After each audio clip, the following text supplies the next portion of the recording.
Friday at about 6 o'clock p.m., the Tri-County Health Department issued an order that required masks for all areas covered by the Tri-County Health Department, which is Arapahoe County, Adams County, and Douglas County, and created a mechanism in it that people could opt out. However, the order had a fairly high level of applicability to a lot of different circumstances. And we have set this meeting in this resolution, of course, to discuss, because there's only one mechanism in it for decision, is to either stay in or opt out. And that's what this resolution will allow if you did pass this resolution. Now, please want to be clear, to stay in or opt out of the ruling, not just the Tri-County. Not Tri-County. So not Tri-County Health. Correct. Not Tri-County Health. Just the Tri-County Health mask order. Now, I want to be clear. Currently in Glendale, masks are required for any type of personal services, and these are under state CDPHE orders and orders from the governor that we're currently applicable to, which everyone in the state is. And those orders require everyone in personal services, anyone seeking medical care, veterinary care, or anything in the medical field, anybody that is going to a restaurant prior to being seated, that they have to wear masks. Also to go to the bathroom or anything at those establishments, they have to wear a mask. All the workers at a lot of the locations, retail locations, of course the restaurants and any other locations where they have interaction with the public, they have to wear masks. Any type of essential government services, when they have interactions with the public, they have to wear masks. So those are currently applicable to everywhere in Glendale. So that doesn't change if we opt into this order or don't opt in. The difference is, and again, I want to compare and contrast this real quickly to Denver in May, and then had an amendment to it in July, did a mask order that was very narrowly tailored and harmonized with the state's definitions and the state's orders. Tri-County did not do that. Tri-County switched gears, and instead of having some type of order that was applicable to very specific high-risk locations and situations, applied it to everything, and then started defining the exact type of relationships that people can have instead of just a raw number like the state's orders or Denver's order. And specifically what it does is it lumps everyone into household size. So if you can do all these activities without a mask covering or with social distancing, if you are in the same household. If you are not, you can't. So even their exception in their rule for restaurants would require, whereas the state's order says you can have parties of 8 or less. Once they're seated, they can take off the mask, and then that party, of course, socially distanced to another party. Denver's order is completely consistent with that. Now, under the Tri-County Health Order, that would say that people can only be seated and remove their masks if they are of the same household. And then we're talking about the restaurant's occupancy. There's a limitation to that compared to right across the street. Same household now.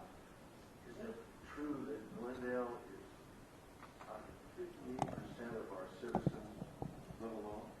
Yes. According to the last census, 58% of our households in Glendale are one person. So that would mean that one person would have to go to a Glendale restaurant by themselves. Or at least sit at least 6 feet apart from anybody else, or wear a mask during that interaction. Now this is Tri-County Health. How many people live in a household in Arapahoe County? So the average household size is about 2.4 in Arapahoe County, compared to the average household size in Glendale, which is about 1.5. So you would end up in Arapahoe County having to go out with 2 people. Yes. So the resolution, the Tri-County Health has not, in their implementation, they issued this order, voted on it early last week, issued the order, no draft. We didn't receive any draft ahead of time. I believe we received it about an hour before it was actually signed. We received the sign order at around 6 p.m. on Friday to be applicable starting on July 24th, 2020. And it only allowed one option in there, is to opt out or not have an opportunity to opt out after the order goes into effect. So again, the choice to be able to come up with an amendment or come up with some type of alternative to this in that limited time period with Tri-County Health was limited. And again, one of the things that I just want to compare and contrast Denver's order, which I think is very narrowly tailored and very well written and harmonized with the state's definitions and orders. So again, we're trying to make sure that our citizens and also people visiting Glendale know what's appropriate and what's not appropriate, what's allowed, what's not allowed in our parks, in our restaurants, in our stores. And again, if we deviate from those definitions, it does create confusion amongst our populace and also creates a problem on enforcement and also on compliance. And in the case of the outdoor activities, so in the state's order, it allows a certain number of people to be able to participate in, let's say, flag football. That so long, and they can break social distancing guidelines so long as they, and not have to wear a mask, as long as they keep it under a very specific number. In the states, or in the Tri-County order, it says that if you're not maintaining, even if you're an outdoor activity, if you're not maintaining social distancing, and it's not a member of your household, you have to wear a mask. And again, these are activities that in Denver's order, very narrowly tailored to mostly exclude most outdoor activities. Denver's order, I would say, is in probably three big criteria. It has regarding public transportation, and it also has it on kind of retail and commercial establishments, and then it has it on some other establishments regarding some medical facilities, and then some ones that don't specifically apply to Glendale because we don't have those uses in Glendale. But the big two are the first two, which is public transport, which again, we don't have our own public transportation system, and retail establishments. So those are the two biggest differences in what currently is in Glendale compared to the Denver's order. But Tri-County then literally creates a whole different category, which is not based on party size or group size, that's objective, and creates it into an opportunity for to have it look at somebody's household status and household relationships. Puts our businesses, our restaurants, into a situation that do they have to ask a question? Do you all live in the same household? And inquire about that, because again, the enforcement mechanism in Tri-County's health order says that they're responsible for compliance on their property. Let me stop you there. You're saying that the responsible parties are the enforcement party, which would be the restaurant? The restaurant and the patrons. That they have to establish that you in fact are telling them that these are your family members, that you would domicile with these people? Yes. Well, what are the penalties for lying about that or not doing it? Is there a penalty? There is. It's in the Denver health order, it's a civil penalty of $999. And in Tri-County health order, it's very similar to that. And in some cases, for the business, it's loss of licensing. They can lose their food service license. They can lose their liquor license. They can lose other types of licensing that they have at the state. Chief, I hate to do this. You don't have a microphone in front of you. If you could, is this something that you need to enforce? We've got a $999 penalty, and if somebody reports this infraction to you, aren't you duly sworn to uphold the law and enforce it? Your Honor, we have taken an education first stance regarding this. I feel that educating the public as to what is required under the various orders, and sometimes they are conflicting.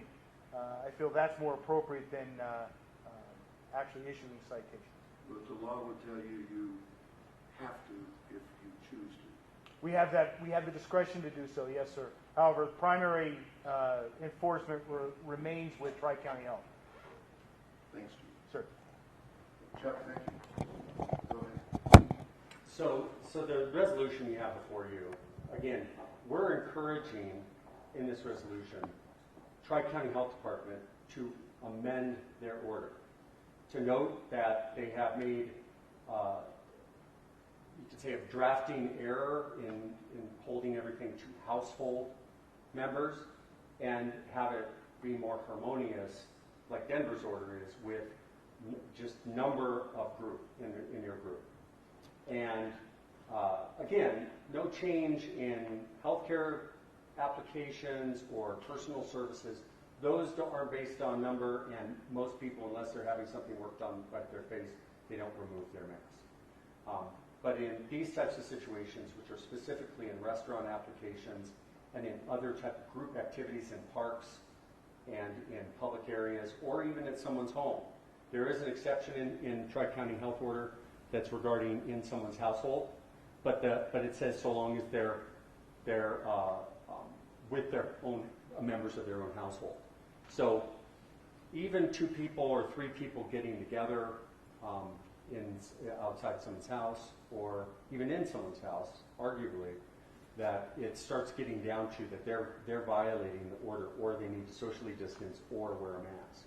And again, what the orders are trying to do is, and again, Denver's order, the state's order, and even Tri-County's, is to try to look at the high-risk activities, the activities where somebody would have impact with a lot of people, and if they were infected, if masks would stop that would stop the transmission.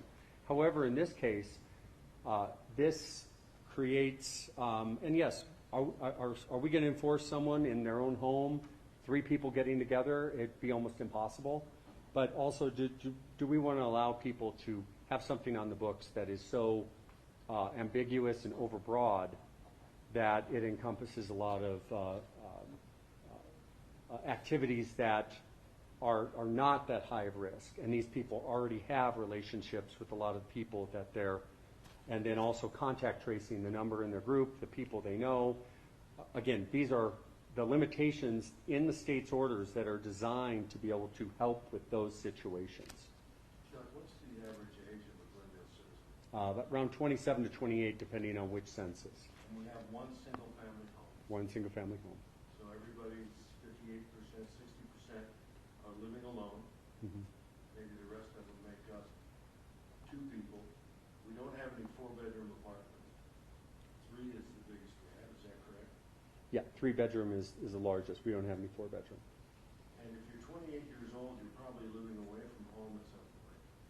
And you don't have the relatives popping in to see you. And this overbroad order essentially precludes that. Yes. And the challenge for us right now is just timing. It doesn't give you an opportunity to possibly opt out after the 24th. So let's just say that it went into effect and you wanted to opt out after discussions with Tri-County Health when you maybe have something that's a replacement for this. There's not really that option. The option is either opt out or let it go into effect and hope that Tri-County amends the order. Now again, I would hope that Tri-County is reasonable, hadn't gotten any comments because they voted on it very broadly on mandating masks in very specific places and the process for that. And Dr. Douglas issued the order on Friday, and people hadn't seen the draft, so I would hope that he's getting the comments in now that they could amend it. But I'm not sure they have enough time to be able to change their hold a Board of Health meeting and be able to amend this order prior to effectiveness on July 24th, 2020. And to be clear, we have not opted out of any portion of the governor's order. No, we can't. We can't opt out. Nor would we. No, we're So, we. what you're talking about here is opting out of a piece of this order that has to do with living alone, dining alone, things that are ambiguous, and frankly, according to the chief, require a lot of education and probably not much enforcement. We're not interested in penalizing people $1,000 for sitting at a table with somebody they don't know in one of Glendale's restaurants. In fact, I believe Mike Hoffman said after this was passed that Aurora, even though they like having the mask order, that they did not intend on enforcing it, that they wanted to use solely educational opportunities. But I think the challenge for it is again, Aurora has a large area that only touches the boundaries with Denver and other municipalities on one plane. With Glendale, most people visiting our city specifically don't probably know if they're going to a park that they're going to a Glendale park. Vice versa, when Glendale goes to one of the Denver parks around here, the residents, they may or may not know it's a Denver park. And I think those are the types of opportunities that can create confusion and can create. A Glendale resident, if we don't opt out of this portion of that mandate, can walk across the street and meet 7 of their friends at a Denver restaurant with masks and all the other things that are prescribed under the order, and meet the letter of the law that, as the mandate is put forward by the governor. Yes. And again, there was a public health order that was issued by the state CDPHE that mandated and defined, actually created definition that would have applied to a lot of the pieces in the Denver mask order. And they even created definitions for those sections, but in their order, they did not order those areas to be require masks. And so they have the framework for it, and the state may act in, but again, they're in common definitions. They're in the definitions we have all been working on since March, that we're talking about group sizes, that we're talking about social distancing. When we're talking about masks, what are we talking about? And also the types of establishments and the specific types of requirements. This is all taken the public and the businesses kind of a time period to kind of gain that schema of that whole process.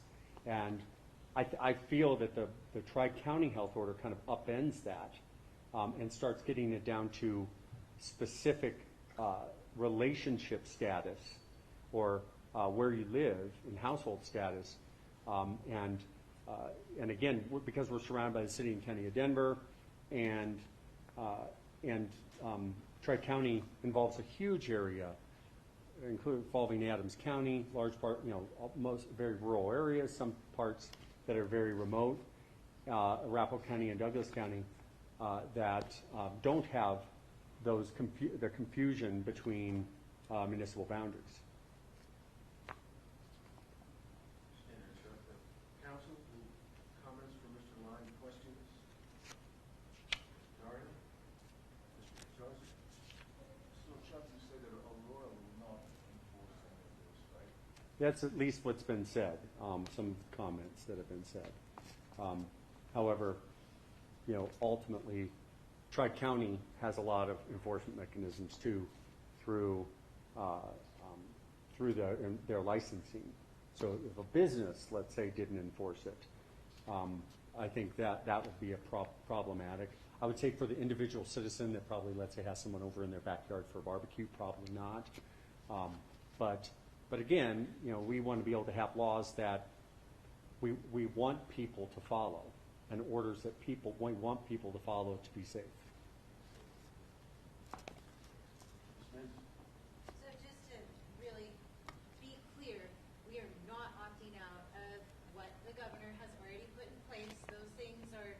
I'm just kind of basing this off some of the emails that the council received earlier today, just regarding this, that we are not saying that there's no masks in Glendale or anything like that, that we are sticking with the governor's orders. And then also just to clarify that if you are a business in Glendale and you choose to require masks in your establishment, you have the ability to do that. Correct. Right? So if business owners feel more comfortable and they desire to do that, they can do that, right? Yes. Okay. Yeah, they can, everyone remembers no shoes, no shirt, no service. This is just an additional condition people are letting to let them on their property. Just want to make sure it's in the. Chuck, thanks so much for that explanation. You mentioned, I don't know if you can hear me, you mentioned that the state requires that workers in these establishments need to wear masks. Does it also require that customers need to wear a mask? And my concern is, how are we protecting the workers in those stores if the owners of those spaces are not willing to require it? I still think it's our job, our public safety job, to protect those workers. Absolutely. And so that's where I think we need to talk about is that the actual policy is one thing. You know, the goal is one thing. It's the implementation of that goal through the way that they wrote the order that, one, I think is overly broad, covers a lot of activities, and I'm not sure Tri-County was specifically trying to prohibit or create restrictions on those activities.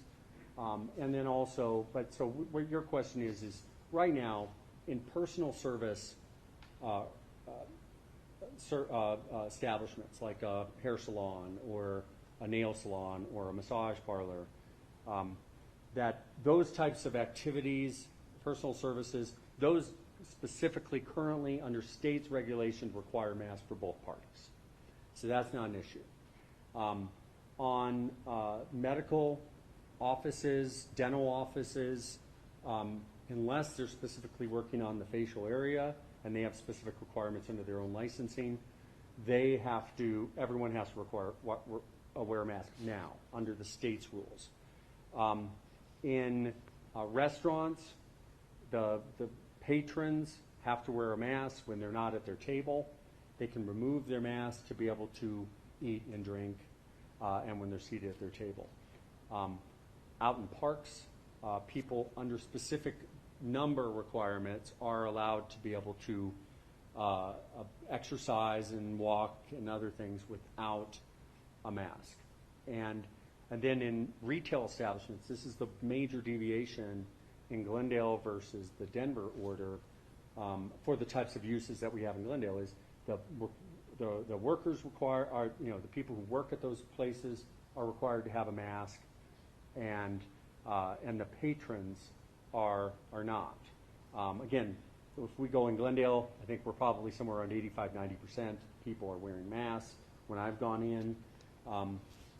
And so the big difference between our requirement and, the state's requirement, and that's currently applicable to all of Glendale and, let's say, Denver's, is just a couple specific types of exceptions.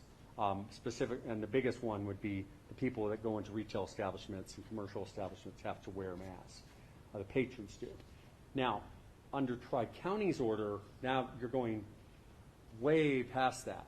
And now you're going to, even in restaurants, now you're limited to seating and removing your mask within that 6-foot bubble only when you're with people of the same household. When you're at the park, you can only be within those 6-foot distances without a mask if you're with people of your same household. Even in, and again, arguably in the order, because it only, the exception in your own household is only for members of the same household, even in your own household, that requirement would be. So again, way past the Denver order. I think the Denver order, if they would have written it, and again, we have multitude of different orders. Boulder's order, Denver's order. My understanding, a couple of other counties have put out orders in the state, up in Summit County, that are very consistent in terminology, how we measure size of groups, etc., to the state's orders. And then Tri-County had all of those examples and chose to completely go a different direction and use this household relationship status for being able to remove your mask and be in groups at restaurants, etc. So that's the challenge for this. Is there's a lot of laws that the goal is good, but the law is written in a way so overly broad, it loses its ability to be able to be effective for that specific harm that is trying to be prevented. And in this case, I'm just saying that if everyone is if let's say out in our parks, if we look out and people don't know, or it encompasses almost every situation, and people aren't complying with that, that also erodes the ability of future specific orders to be complied with by the population. Madam Mayor, Mayor Pro Tem.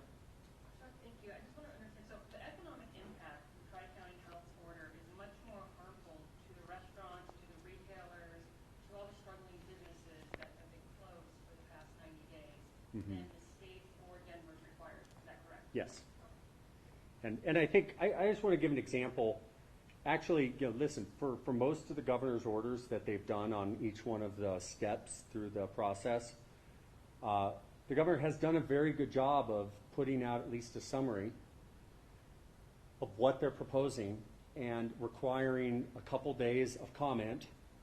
So if there was a problem with drafting, or if there's a problem with applicability, and I'll just give you an example. We actually made comments regarding this because some of the restaurants in Glendale called about this. So originally, the restaurant, when they opened up in-person dining, they had a requirement that said people need to maintain 8 feet away and in groups of 8 or less. And what the problem on that is that all the standard width of a booth everywhere, I mean, if you buy them, I mean, I'm sure there's exceptions, but 98% of them in the whole country are 6 feet in width. So the restaurants like Sam's Number 3, Bow and Bush, Applebee, or I mean Chili's, all of those places, they would then have to have one person in one booth, skip 2 booths, and then go here. Now, by the way, we weren't the only one commenting on that.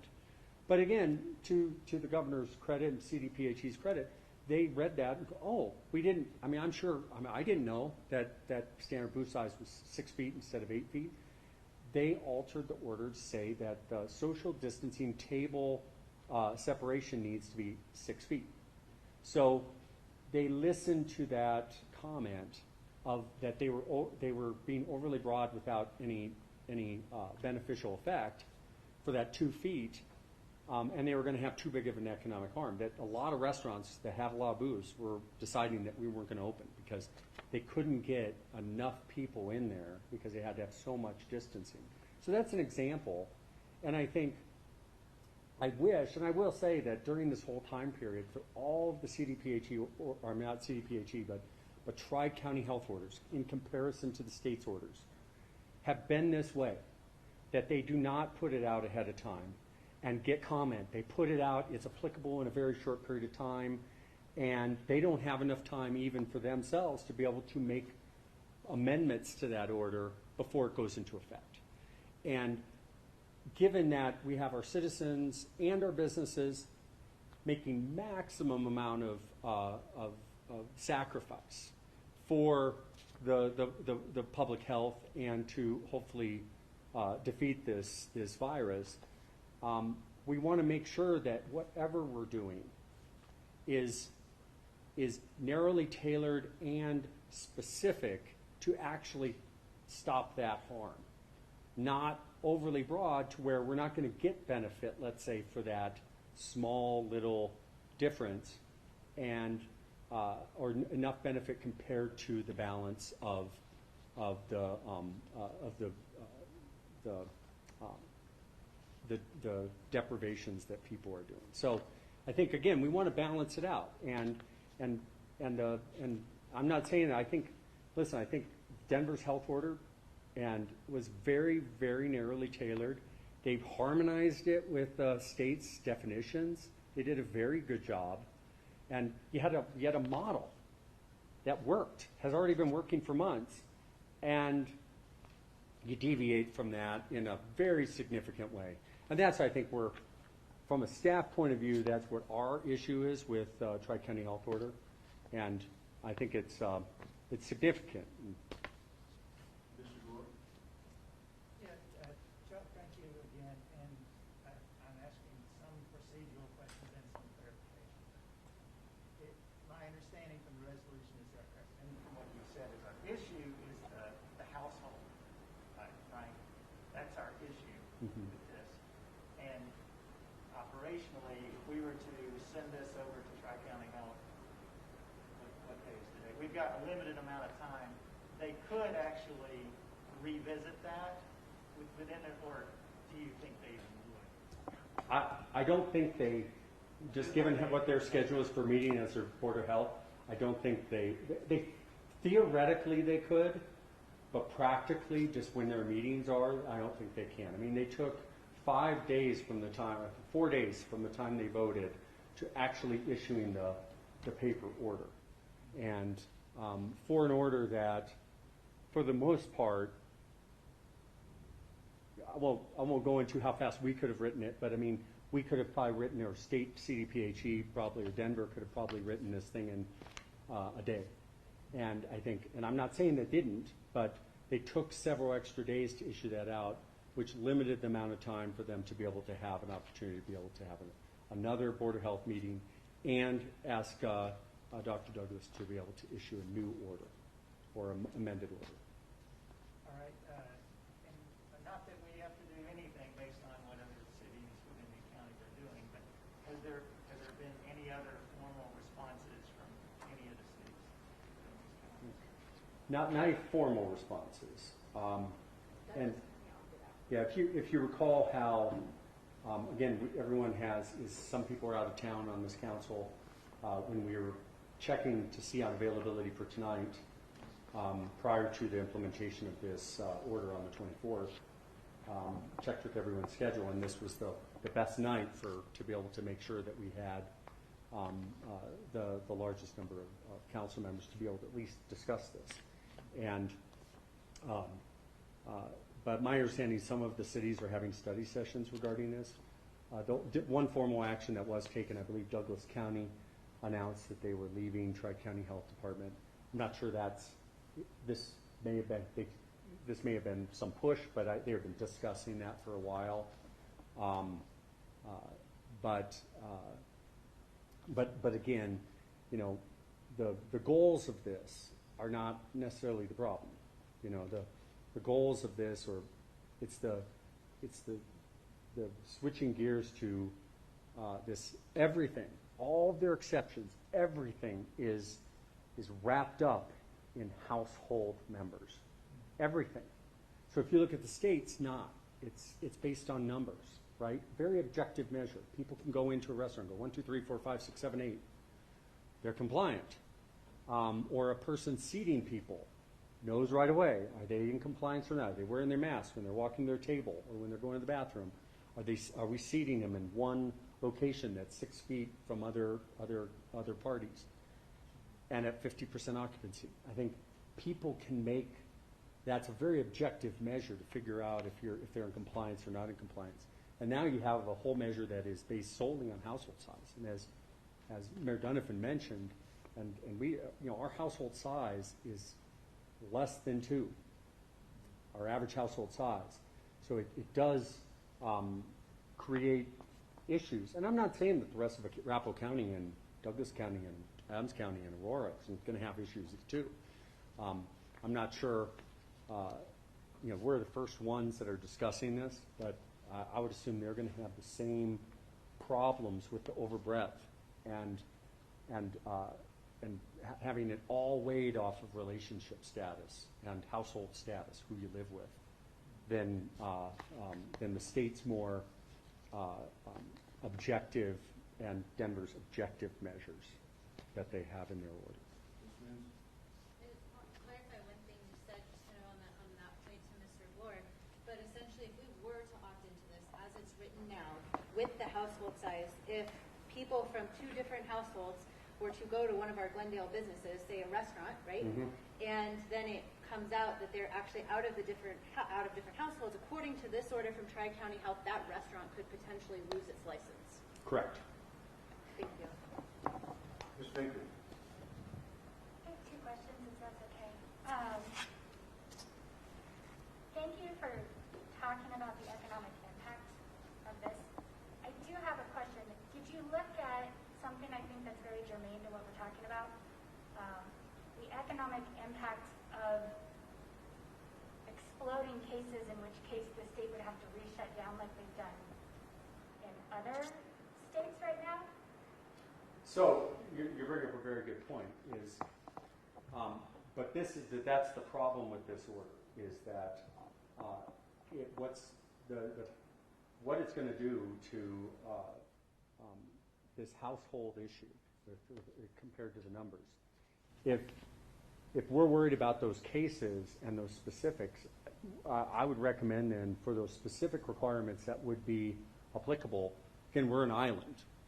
What we change, we can reduce slightly the virus load in the metro area, and we could, and if we didn't have something, let's say nothing, and had some big concert or something, we could increase it. But we're not going to have as big of effect as the rest of, if let's say something is enacted from a statewide point of view on those same measures.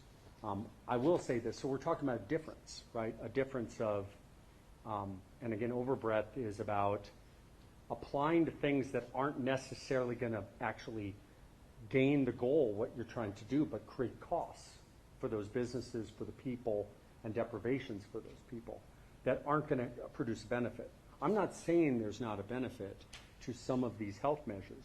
What I'm saying is that when you look at it, we want compliance amongst on the law, anything that's passed as a law or an order.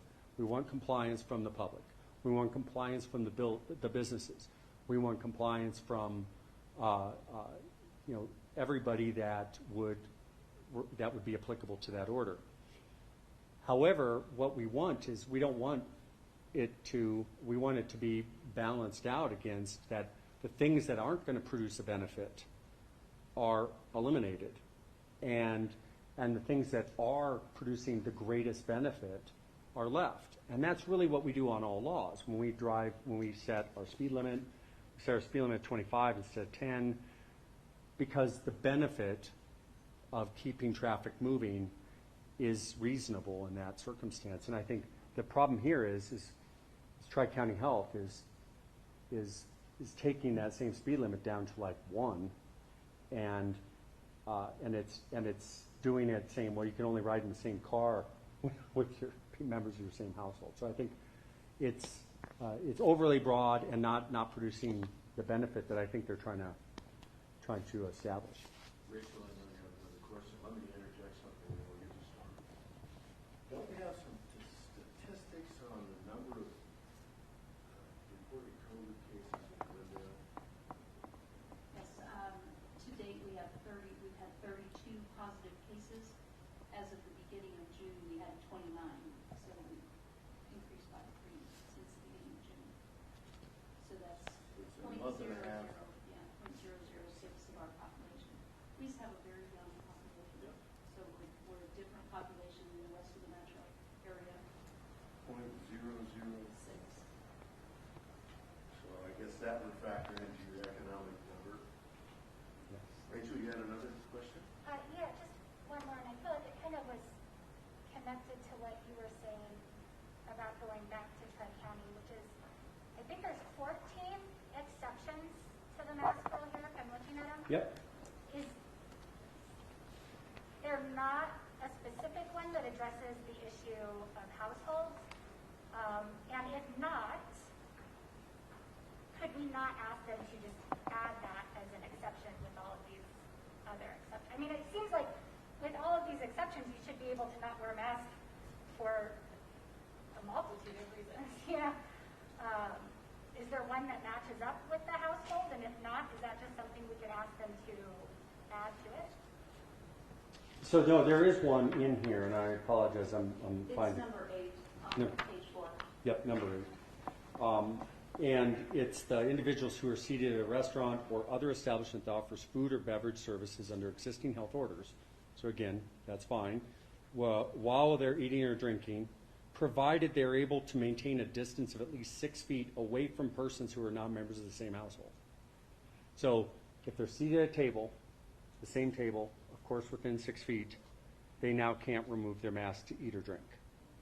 And again, you know, we didn't write this, they wrote this, and face coverings must be worn while entering and exiting such a restaurant or sub-establishment and while ordering and paying. That's current law based on CDPHE and the governor's orders. So again, all these exceptions, if you look at them, except for some of the ones that are talking about medical attention to the facial area, are referencing the exception is only when you're around people of the same household. And that's the challenge, is they've tied it all to that, whereas Denver's order and the state's orders that are currently applicable to Glendale are based on group size, on whatever type of activity is. They have different sizes depending on the group activity. But that's very objective. People have actually been working with those since March. And now it switches to household members. Councilmember Beakley, I think you asked a good question, which is could we get Tri-County Health to change that? And absolutely we could approach them about that. Our concern is one of timing. So we can go to Tri-County Health and say, look, this is great, but you've got some conflict here. They say on page 3, they say that you don't have to wear masks when you're in a restaurant or bar. And then on page 4, they say, well, you do if you're not with members of your same household. So you got conflicting information in this. So we absolutely could. Our challenge is one of timing. So do we mandate this under Tri-County's orders to go into effect a week from Friday, and hope that Tri-County changes that before that? Our experience with Tri-County is that they don't operate very quickly. Or do we opt out of this because otherwise our businesses are going to be forced to comply with something that may not make sense, and then we try to get Tri-County Health to change that? It's badly written. It's a badly written health order and has conflicts within the same health order. So our challenge is one of timing with our Glendale businesses. Mr. Gordon. Going back to something you mentioned when you were talking about Denver's orders, I want to make sure I understand everything correctly. You said that in retail, workers currently in retail in Glendale are required to wear masks. Correct? In Denver, patrons are required to wear masks. Correct. In Glendale, they are not.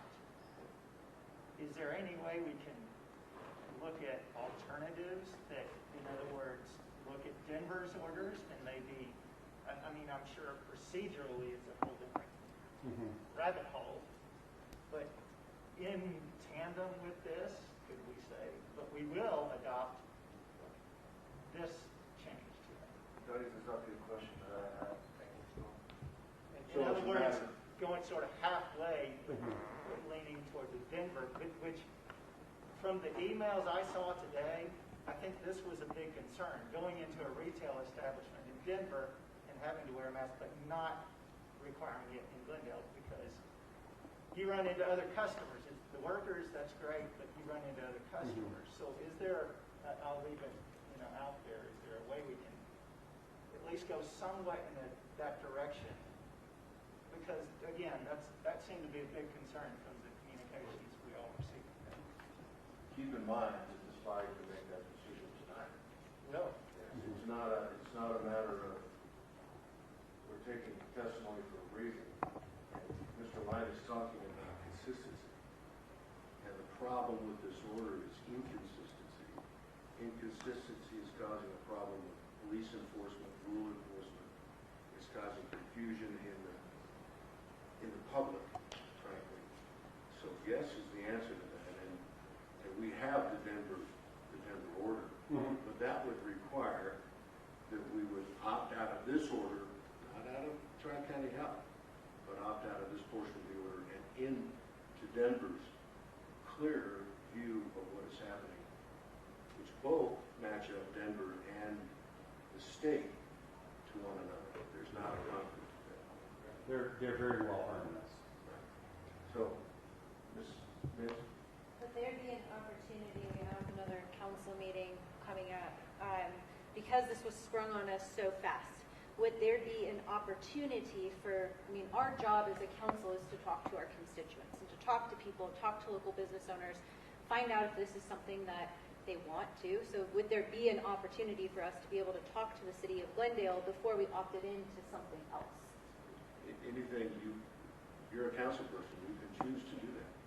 So Just to add something to Storm's comment, move on from household to retail really quick, and I completely agree with you. Denver is literally across the street, literally, and it creates confusion for people to understand or try to understand what the heck is going on in Glendale versus Denver, Denver versus Glendale.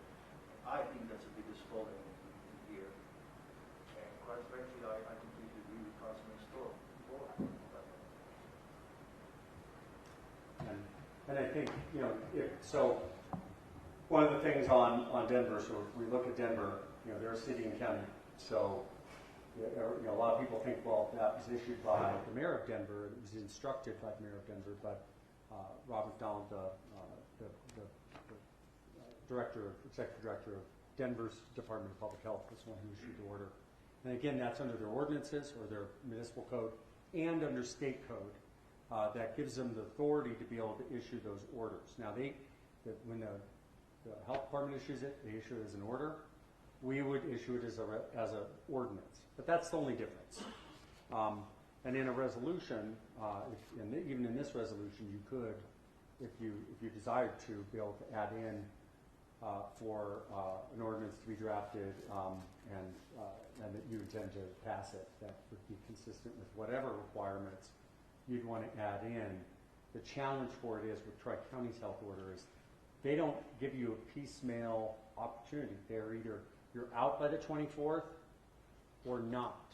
And then at that point, if we passed additional requirements, it wouldn't fix the problems that are applicable to Glendale in these other requirements that are based on household status.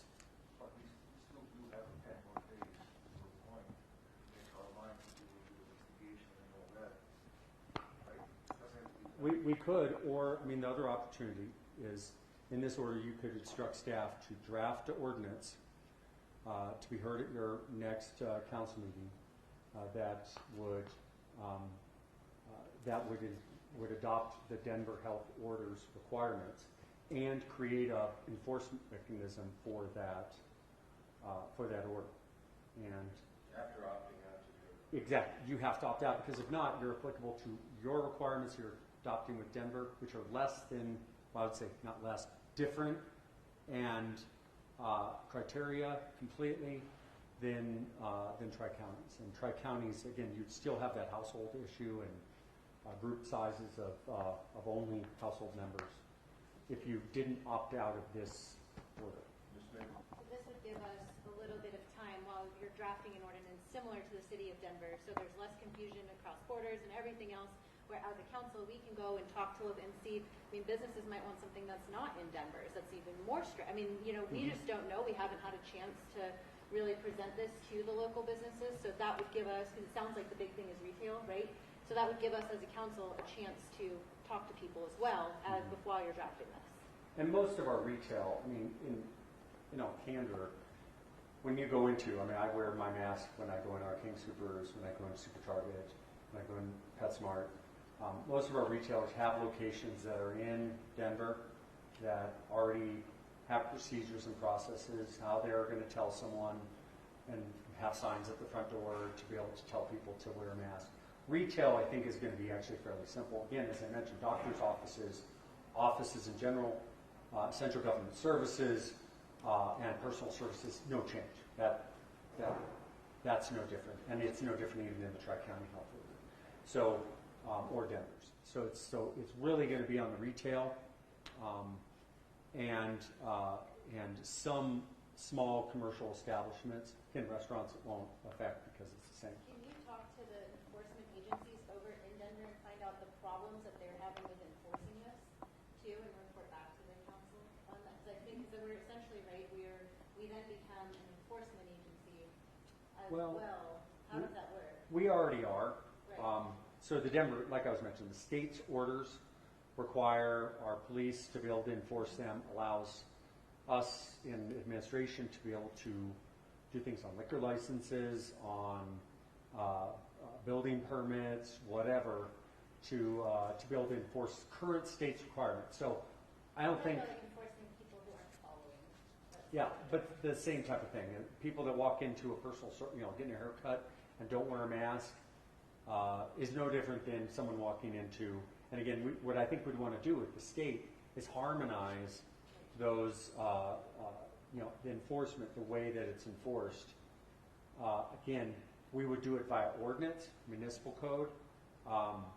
But again, we'd harmonize it to be very similar to the state. And again, because Glendale has, for our municipal code, we have decriminalized, at least taken away jail time on all our municipal ordinances. We only have fines, then it would just be a fine. But again, most of the public health orders, including Denver's, is a civil penalty. And I think you'd want to, honestly, the way I think Denver's drafted is pretty good, the way that they have. And it's similar to what the state has. Thank you, Mr. Lyon. Mr. Giacomini from the legal department, do you have any comments? Mr. Mayor, just to highlight that I think by resolution, this council, if they want to act tonight, can certainly do that. Addressing the issue, the timing issue with Tri-County Health Order, but looking ahead to something that the council would want to consider, I believe the ordinance option is the way to go. Thank you. Ms. Cassidy? Councilman Mr. Gore? First of all, my apologies for all the questions. That's what professors do, right? On item number 1 in the Tri-County Health Plan where they're required, as you mentioned earlier, if I'm out on my bike, let's say I'm out in the park right now, if someone's not a member of my household, or with this proposal, someone from outside of my household can't come near me unless they're wearing a mask. Correct? Within 6 So feet. my kid and I cannot wear masks and we're good. Correct. As long as we don't go within 6 feet. And what's just again, down that rabbit hole, what's the Denver order right now? So Denver doesn't have specific restrictions to those outdoor activities. They do have it for restaurants, so if they have outdoor dining, or let's say you have a retail application outside, but if you're out in a park, their order, because you understand that the state's order does address that. So if you get in a certain number, right, over a certain number, you can't do it without social distancing anyway. So we see all the people that have a yoga class out here in the park, that they separate out, and for 6 feet. So that they're complying with the state's order. So again, that's not going to change. Denver and in Glendale were both applicable to the state's requirements, which are actually very specific to outdoor activities, hiking trails, other things, which, again, we don't need to address because the state's already addressed. And Denver also saw fit in their order to note those too in the Denver order. So last week I'm out in the park. Some person walks up to me and I'm like, they don't have a mask. Really, it was wrong then, and it will still be wrong. it was not wrong then because under the state's order, you're not past the numbers that you'd be worried about, which they have a limitation on group size depending on the activity. But you would be under the Tri-County House Order. If it was in effect at that time, you'd be in violation. They What? would be in violation. You would too. Because you're getting within 6 feet of them. Right. Because if they came to me, Yeah, so Tri-County Health is saying, I'm just as guilty Yeah, because they yeah. approached me. yeah, both people are violating. If you know, the bubble amount of 2 people is, And I'm wearing a mask? no, if you're wearing a mask, you're not in violation and they are. Okay, I got you. Yeah, sorry, I apologize, I didn't think that you were wearing masks, so, So it takes one to tango, Storm. Yeah. yeah. It might have, I was thinking it might have been obvious that I wear a mask a lot. Sorry about that. And I think the last question is maybe over to Ms.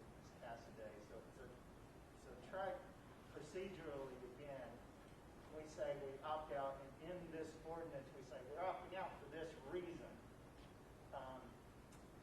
And we could actually say that we're going to do, we can't say we're going to do some of these things. We got to just opt out, but if we say it's for this reason, and then it's in their purview to react or not react, right? So we in essence would be giving them a chance to Fix it. or not. And by that time, if I understand the logistics of what other people are doing right now, we're sort of ahead of everyone else. Right. Did I understand it right? And I If we're think, the only one, then they would say, Glendale. But if there's several, they may revisit that. So we're not ending anything. No, I think that, in order to hit the timing for businesses, that you have the opportunity to opt out and to tell Tri-County Health why the city is opting out because of the disharmony within the order and the conflicts within the order. Tri-County Health can determine that they're going to amend it quickly, and at that point, at the next council meeting, the direction from council can be in this council meeting to look at Denver's ordinance, see if that is more harmonious and that's the direction you might want to go, but still giving you until the next council meeting to really make that decision. If Tri-County Health amends its order between now and then you may decide at that next council meeting that you'll opt back into Tri-County Health's order. So in essence, it's sort of like a poker game, That's right. right? Except the state holds on the aces. and I think it's important to say that if the state passed an order that would cover the subject matter of all the Denver's order, if Tri-County amended their order to be harmonious and consistent with the Denver order, then when you get to the next council meeting with an ordinance again, that if you passed and put in the resolution that you intend to pass something similar to that, but it's identical, then you don't, what you need to do then at that point is rescind the opt-out, and which allows in Tri-County, again, they don't allow you to do it after the 24th, but you can opt back in after, once you've opted out. Then you'd opt into the amended order, and, but again, the problem on it is it doesn't give you that flexibility to opt out. I mean, we could have let it go into effect for a week, that wouldn't be that bad, but because you're in it, and you don't know what's going to happen with that. Again, we want to be able to have, I think, something more specific and more harmonious like Denver's than something that we don't know would be changed or not, like Tri-County's. I have to apologize. I got lost in some of that debate about the dates. So Sure. can we opt back in after the 24th? We Is that can. what you were saying? We can. But we can't opt out after the 24th. But we can still opt in Correct. after the 24th. Yes. And then It's not like the Hotel California. Yeah. I just got a little bit confused with all the back and forth. And Linda, I'm sorry, I have another question for you, Ms. Cassidy. Off the top of your head, do you have the date of our next council meeting? First week of August is, Well, we can have one next week if we we could have a actually week. have We'll it. have one tomorrow. You're still under the state health order if you choose. And So then it's not like we're left with none. if we, August to, 4th.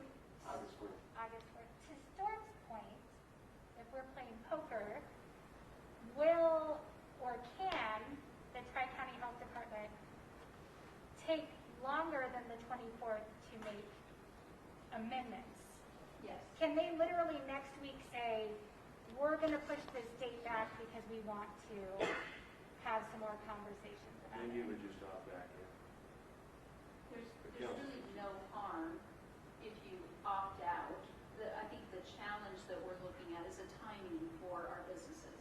So if you allow Tri-County Health's order to be in effect, then businesses are gearing up over this next 10 days to mandate masks in retail and to limit the parties in restaurants to only household members. If you opt out tonight, I think it gives Glendale businesses a little bit of a break, I think, on trying to comply with an order that on the face of it doesn't make a lot of sense. But you can always opt back in. So let's say over the next 10 days, Tri-County Health actually says, oh, God, we really screwed that up. And number 8 should not say what number 8 does. And they amend that. Then you could opt back in to this easily. Ms. Smith, So we'd essentially be passing a resolution to opt out, but also to draft our own ordinance That's in right. the meantime. Exactly. As a fail-safe. Derek. Chuck, how much time would you need to draft the new ordinance if we desire so? I mean, it's fast. I mean, Denver. I know you're Denver fast. so two days. 2 days. 2 days. So the challenge, that's why we had the meeting tonight, is just later this week, several of the council members were unavailable on prior engagements. So The only thing that's to hang up here is the retail. And having the owner of a retail store being in charge of everybody's health.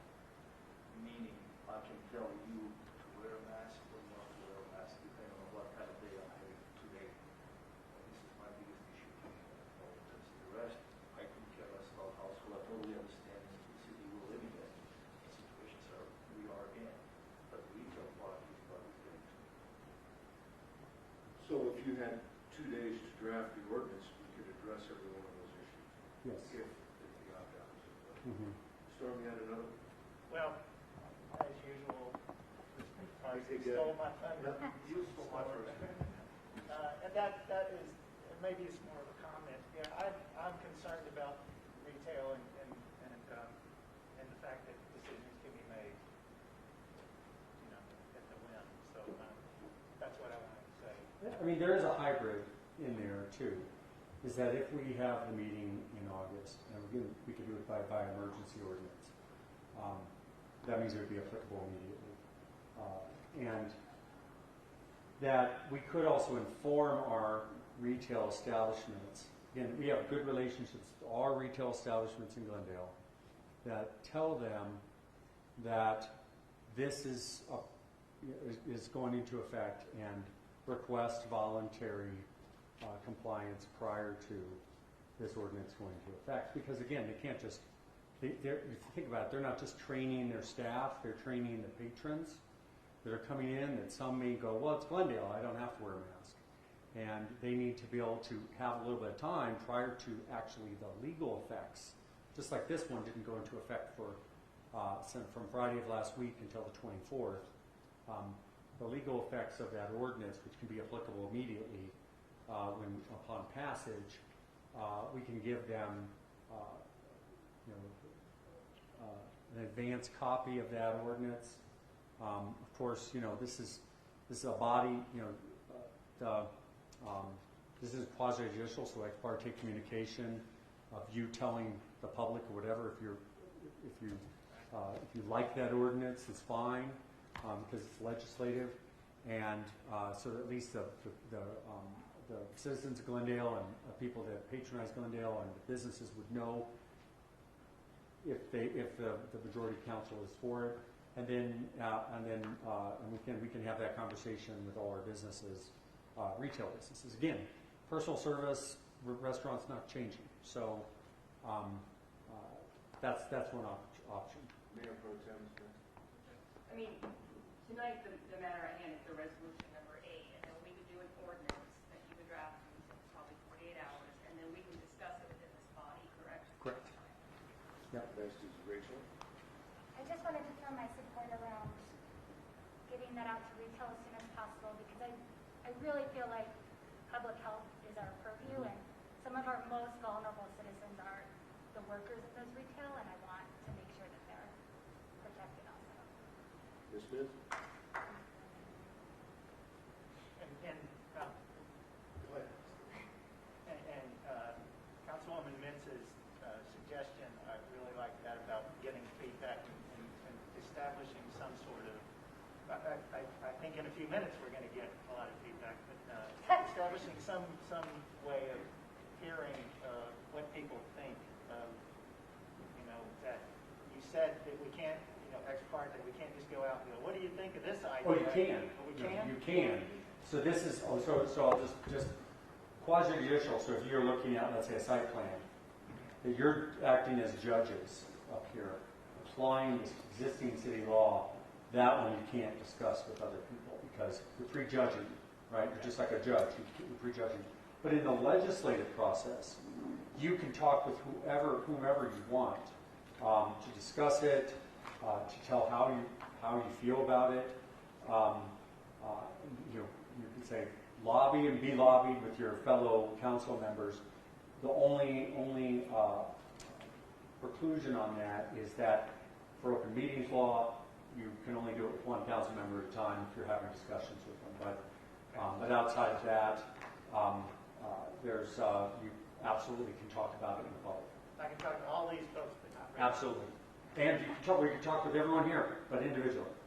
And also making it very clear that should a retail business in Glendale choose to mandate masks in their establishment, they can do that. They can do that So right in now. the meantime, while we're out and we're discussing, we're talking to residents and business owners, it's those businesses have the ability to put these mandates in place right now. Like Correct. there's nothing that we're putting Absolutely. in place that says you cannot do They that. can do it right now. Many And- others do. Great. Yeah. But also, it's also a good idea if, let's say, as a council member, and you say, oh, I've talked to a lot of my other fellow council members, and we know that everyone's in support of, or most of you are in support of an ordinance like this, just so we don't hit the problem that Tri-County Health did, that they bursted on the scene and there was really no way to change it, or let's say make it more strict, or let's say an enforcement mechanism to maybe require certain type of signage or something like that at the front of the establishment.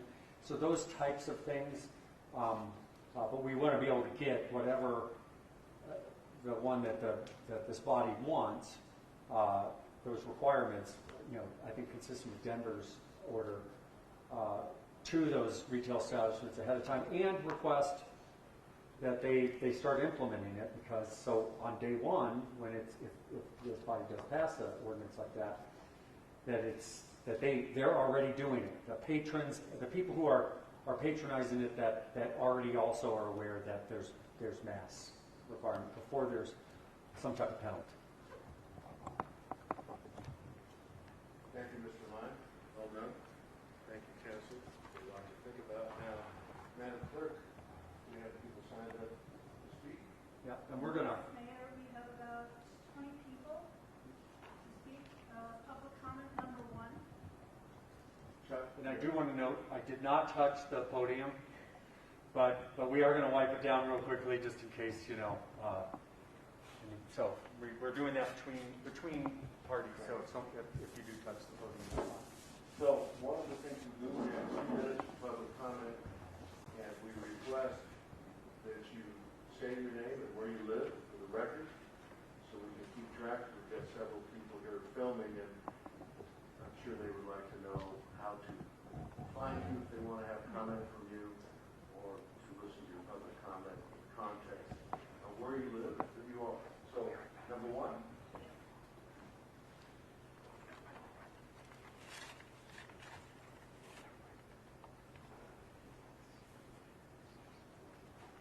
Good evening, Mr. Mayor and council members. name's Chuck Bonniwell. I'm the publisher of the Glendale Cherry Creek Chronicle, and I live these days in Westminster, Colorado. I was the official historian for this august town, and now I'm an unofficial historian for this town. I can tell you your predecessors sitting on those seats would abhor many of your comments. They dedicated and fought 40 years so there would not be quote-unquote harmonization with Denver. No business here would be in Glendale if you'd harmonized all Denver's rules. They fought because they knew Denver would overregulate. Every business that came here was because of the overregulation of Denver. And they fought 40 years against lawsuits, 40 years against Denver roading campaigns. You got a campaign with lots of emails. What do you think it came from? Mr. Anderson here is from Denver. Yeah, hi. He's from Denver. He's on the board. And he's going to tell you what you ought to do for Denver. But they fought so there wouldn't be harmonization. You think there's harmonization along the Douglas County border? We've got a small little town. Douglas County goes for tens and tens of miles. You don't need it to be the same. You need it to be different. You need to stand up for the people in this town. You don't talk to small businesses. I do every day because I got to get their ads. And as far as Costco or the big ones, Target, they're doing just fine. But the small businesses are dying. They're dying here. And you got to care. Rachel, you got to care about those workers. Not just about their masks they're wearing. Can they feed their baby? Can they take a car? Can they live? You need to care about these people. Instead of going, we want to harmonize. He's talking about Douglas County. Chuck says, well, we're not sure. I talked to Douglas County. This horror, I use the A word. This horror caused them to drop out of Tri-County. It's ridiculous. You don't want this. You don't want to destroy every business. Denver has a tax base because it's a city and county. It takes all the real estate taxes, which haven't gone down. They may in a couple of years have. So they're fine. You're going to kill your town if you keep this up. If you keep it on not caring about the people, about the workers. Workers need jobs. They don't need masks. They need jobs. Now, ask all of you, how many people died of COVID virus on July 2nd in Colorado? How about July 3rd? How about July 4th? According to the CDC, zippo! No one died. No one. They won't even report to the CDC for 4 or 5 or 6 days so they can have 1 or 2. You're watching an enormous scam. There is no coronavirus pandemic in Colorado. Why? Because the greatest disinfectant is UV rays of the sun. What does Colorado have more than anybody else? UV rays from the sun. That's why there are no deaths. 1, 2, more people die of hangnail on an average day than do in Denver. And I'm glad the chief is wearing a mask.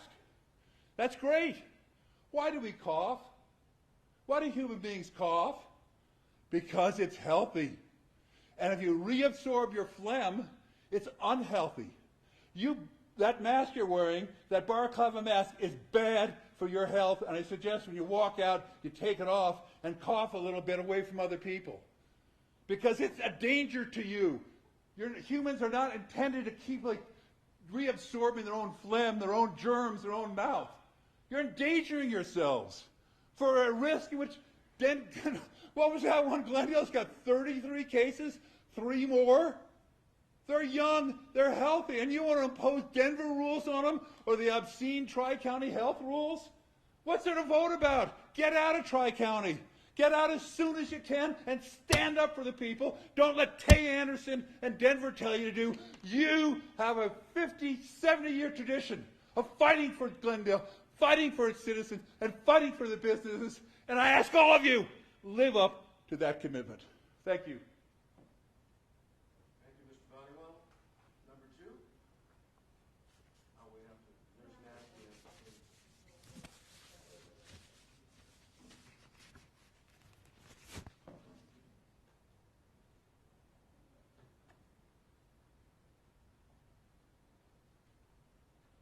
record, walking into this cloud is definitely not what I planned this morning. Can you talk loud? I can't hear you. Yes. Okay. I'm Elizabeth Bonney. Address is 960 South Dahlia Street, Unit D in Glendale.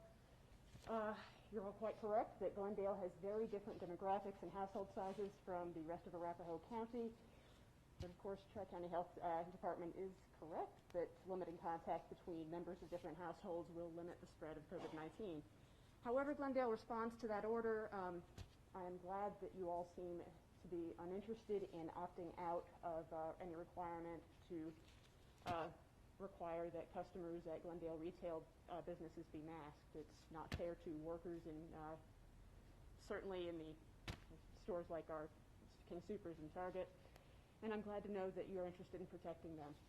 Anyway, thank you for your time. Oh, one other thing.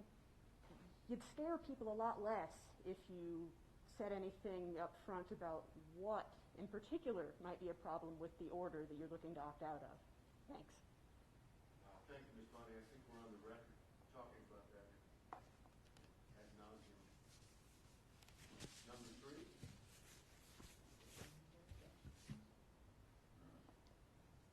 Well, I don't think I need an introduction, but my name is Director Tay Anderson from the Denver School Board. My city and my district locks your city in. And so, one, I'm glad to hear that there's nobody on this council, at least publicly, that hasn't said we shouldn't be wearing masks, because masks aren't political. I'm actually going to give you three, a shout out, like, thank you for wearing your mask. Disappointed in you three for not wearing a mask. However, I've got heart disease. Okay. And I can't wear the mask, and I've tested negative Good. twice. Well, So, if you want me to put the mask on to make you happy, no, you don't have to appease me. I'm not a resident here. So I'm actually from across the street in Denver. And so one thing that I really want us to make sure that we are protecting, especially as we're getting ready to go in, is, yes, our workers. Because some of your workers in Glendale are our students from Denver Public Schools that are working at the King Soopers, the Home Depots. They're working and they're coming back to our school, public school system. So that's going to be desperately needed that we make sure that we protect our workers. We're not putting anybody in danger. Again, a mask is not political. It's not saying that the Democrats should want it or the Republicans should want it or shouldn't want it. It is simply saying do your part. Protect everybody in the city and county of Denver, in Glendale, and in beyond, because it's not that hard. You just put a piece of cloth over your face. And yes, we're running into our own issues in the city and county of Denver with mandating masks on children for coming back to school. So I understand the burden that you're all in, but I really wish, and I'm going to echo your sentiments, that you guys would have been a little bit more upfront with what your intentions were, because when people and journalists put this out and they're like, well, Glendale wants to opt out of the Tri-County Health mask mandate, it sends a message to us, your neighbors, that says you don't want people to wear masks, that you want your people in this city to be compromised. And so I'm not here to impose anything on you. I'm not the mayor of Denver yet, but I'm not here to try to tell you this is what you must do, this is what you should do. I'm just saying, think about our children that are working in your city but are coming back to mine. And remember, elections have consequences, and your last election only had 16 voters. That means a recall only needs 4. Have a great day. Thank you, Mr. Anderson.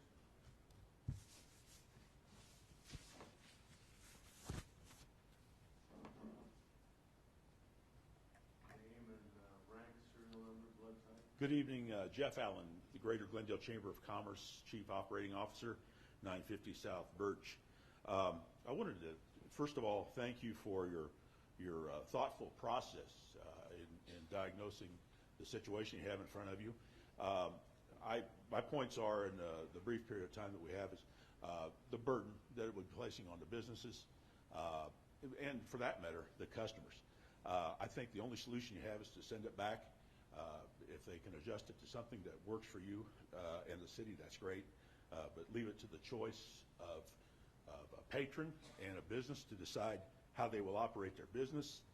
And talking, just like Mr. Bonniwell said, to our business owners and our citizens every day, they appreciate more than anything the personal freedoms that you have. And so I say to those who come and tell us how we should act in Glendale from outside, I'm talking to people in Glendale, and they are the ones that elect you, and those are the consequences. They did elect you. and they elected you to remain a bastion of freedom. Thank you very much. Thank you, sir. What number are we on? Irma, I think you've been sitting there, you have number 5. I thought you were 3 at the beginning. Must have been upside down. Yeah. Good to see you. Good evening, ladies and gentlemen. My name is Irma Rice. I live at 850 South Birch. I don't want to go any further than that. I've lived in Glendale since 1978. I served on the Glendale Planning Commission from 1988 to 2002, and the Glendale City Council from 1992 to 2000. First thing I want to say is thank you for paying attention. This would have been easy for you to be staying at home, doing whatever it is you like to do when you're not working. But you took it upon this council to pay attention.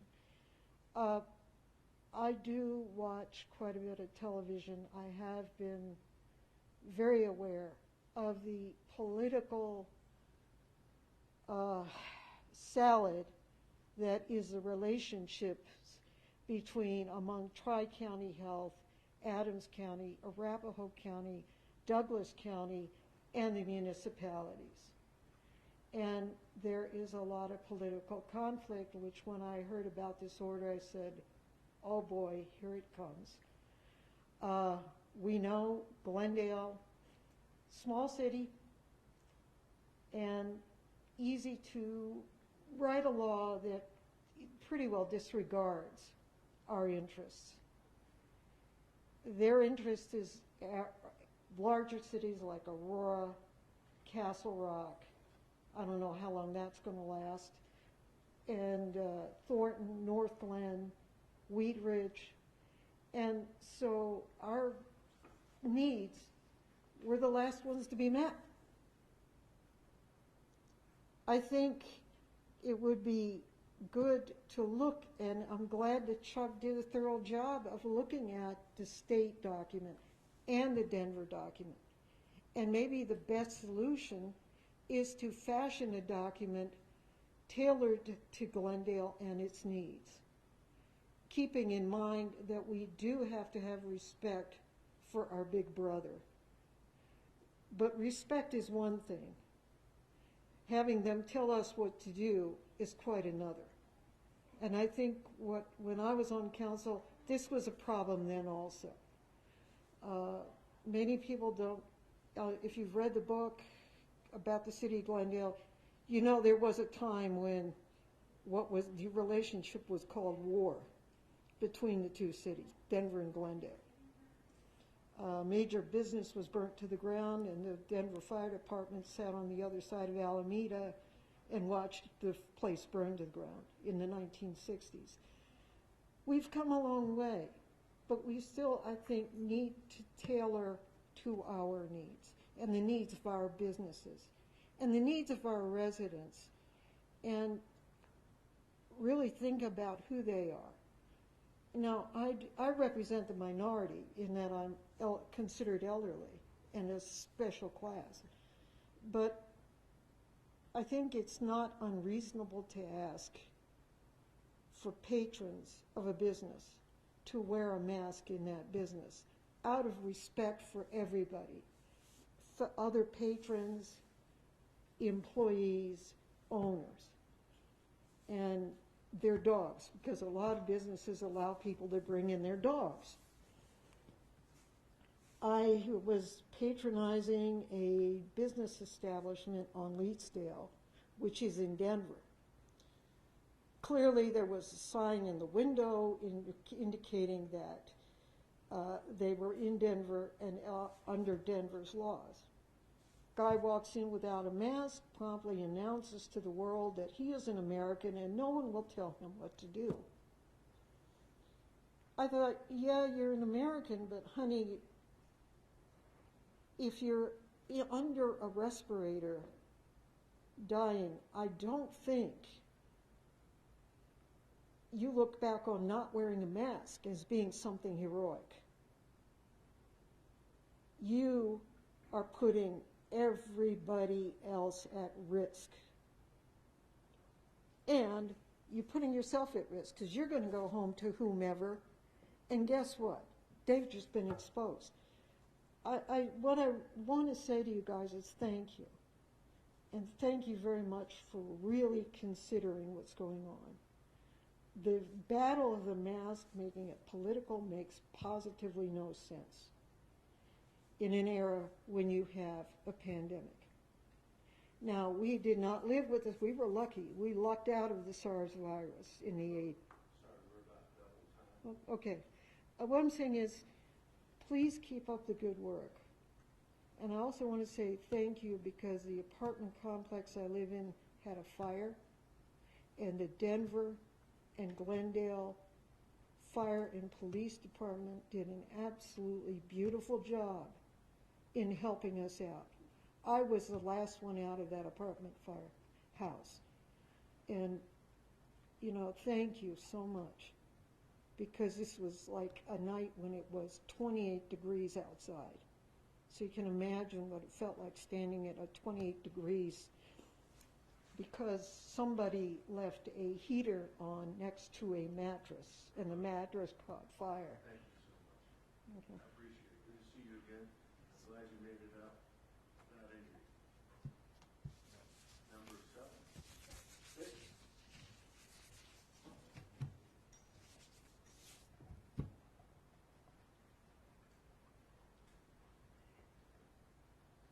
Good evening, Mayor Donovan and members of council. My name is Morgan Waters. I'm a Glendale resident, live just down the street, Esprit Cherry Creek, 1086 South Dahlia. I love living in Glendale, as I'm sure all of you do too. And that's why I'm here urging you not to opt out of the mask order. Glendale's density of large retail, small businesses, and apartments make us vibrant, unique, and exciting. But it also means that we can so easily be a virus hotspot. Have you been to our Target, our King Soopers, our Home Depot during this pandemic? Because I have. And we have thousands of people in and out of there every single day. Glendale residents, Denver residents, Aurora residents. You know, there is so much close physical contact in Glendale because of how dense we are. It's so dangerous. I care about those people's safety. Do you all care about their safety? You know, I care about our small businesses too. I love having a beer over at Dr. Proctor's, picking up takeout at Ming's Dynasty, having dinner and a beer at Bull and Bush. I love it. And these businesses have painstakingly worked to ensure that they could reopen safely because they're a part of this community and they care about it like I do. Is their effort to protect this community worth nothing?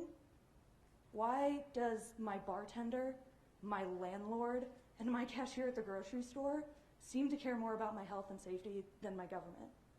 Where is the public service in opting out of a common sense safety measure in the middle of a respiratory pandemic? We know the science here. Masks save lives. I urge you to listen to your constituents who are demanding that we do not opt out of this mask mandate. And if you don't hear us tonight, I can guarantee you will hear us loud and clear at the ballot box. Thanks for your time. You're welcome. Thanks for coming. Next. Number 7. Hello, I just have a quick comment because Say your name oh, and I'm, where you live. yes, sorry, I'm Riley Welch. I live over at Bel Air in Mississippi. I'm a Glendale resident. And I hate speaking in front of people. I just want to bring up one comment that I haven't heard yet, which is that my understanding of creating this around households instead of a number is because that creates a closed loop, which makes spread much smaller and it makes it much easier to trace something if it is spread. So then theoretically, if we are gathering in groups of 8, if all 8 of those people are seeing 8 other people, that creates a very exponential spread. Whereas if it's just a household, it's contained. And I guess I am a very average resident of Denver because I'm in my 20s and I live in a 1-bedroom apartment with 1 roommate. And so, I mean, I live far from family, and my social circle has really gotten much, much smaller during this. And I know I know it is a sacrifice and hard to not be around lots of people, but I think it is definitely worth taking into consideration that that spread if you are just seeing an unregulated number of people. That's all. Thank you. You're welcome. Thank you.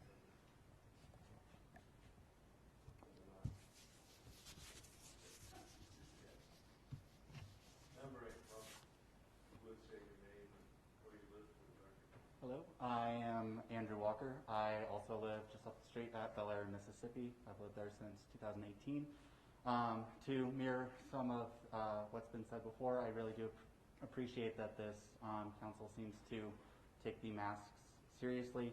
However, I do have some concern that we are really worried about the opting out of the the mask order, just because of who we can and cannot sit with at a restaurant. You know, like Riley was saying, this having it limited to specific households does create a closed circuit. And on the phone with a friend the other day, he was talking about how he is absolutely not ready to go to a restaurant because he is not comfortable with putting his server at risk.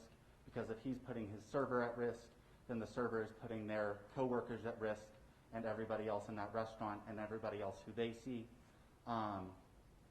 So yeah, I guess I just found it a bit silly that we talked about who we can and cannot sit with at a restaurant for about an hour, and that is our biggest concern with this, because that closed circuit is really, really important, and that exponential spread can really affect everyone, not only in Glendale, but in all of the surrounding cities, since we are kind of a little epicenter, a little hub, and we don't want to become this one little small village that spreads this disease more than it has to. Thank you. Thanks for coming.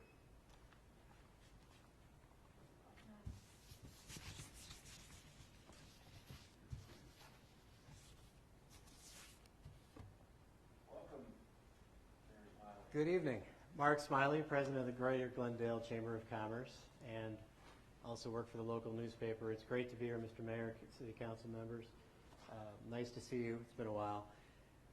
I come here to say that the business community is very supportive of you and the decisions that have been made really over the last couple of decades, and many of you have been up here for a while. So we appreciate all you have done, and we want you to continue to think about how our businesses are affected by your decisions. And in order to opt out of this, I think it's the smart way to go.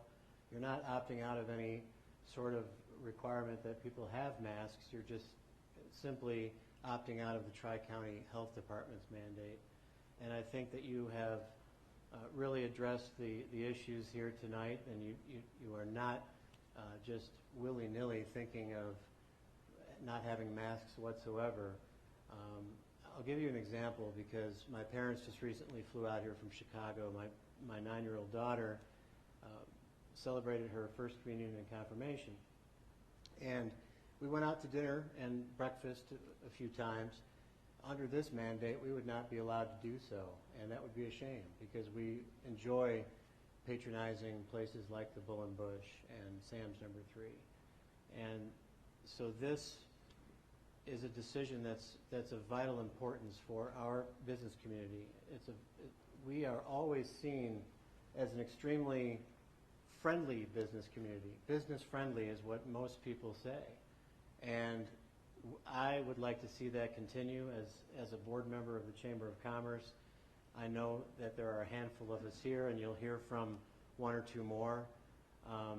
Allow people from outside and give businesses the autonomy to make the smart decisions on how they are going to handle the mask situation in their own businesses, and let them make the smart decisions, and trust people that live in Glendale, that live in Denver, I live in Denver, that they will make the right decisions as well. You have to start trusting people, and as Ms. Cassidy indicated, the numbers are very low here, and Super Target is a very busy Target, as we all know. I've gone in there quite a few times and I see a lot of masks. So I think if we continue this trajectory, we'll be in good shape. I just feel that this mandate by Tri-County is a bit egregious, and I think many of the businesses that we represent feel the same way. So please take that under consideration. Thank you. Thank you. Number 10.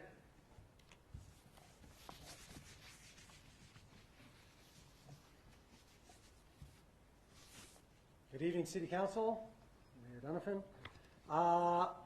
I am David Peterson. I actually live in Denver, but I have a restaurant in Glendale called the Bull and Bush. And don't worry about it. Anyways, and I've been there since 1995.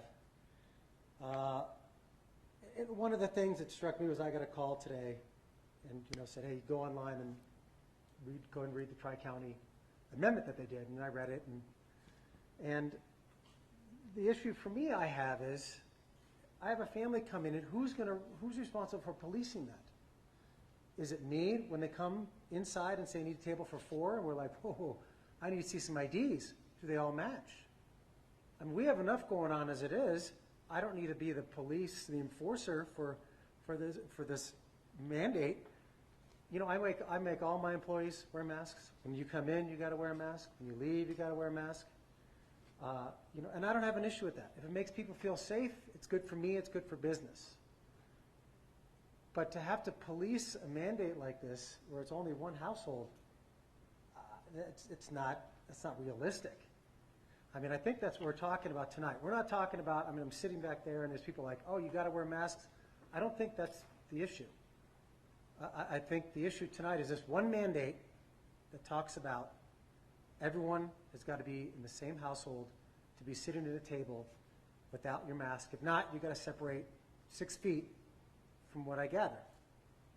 Chuck, am I right? I mean, that's what I'm here for. And that's what I'm going to talk about, and I'm against it.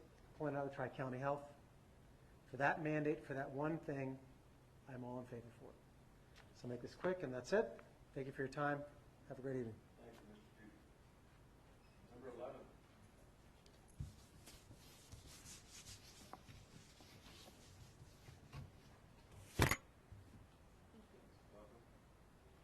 Hi, I'm Emily Sirota. I am a state representative from House District 9, which does cover the city of Glendale.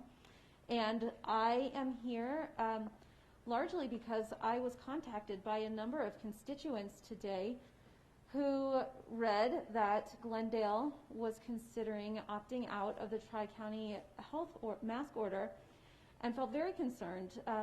Both residents in Glendale and those who live in the surrounding parts of Denver who often frequent businesses, restaurants, Targets, lots of businesses here in Glendale, have felt very concerned and wanted me to convey to you that they, if you opt out of this order, they won't feel comfortable shopping here.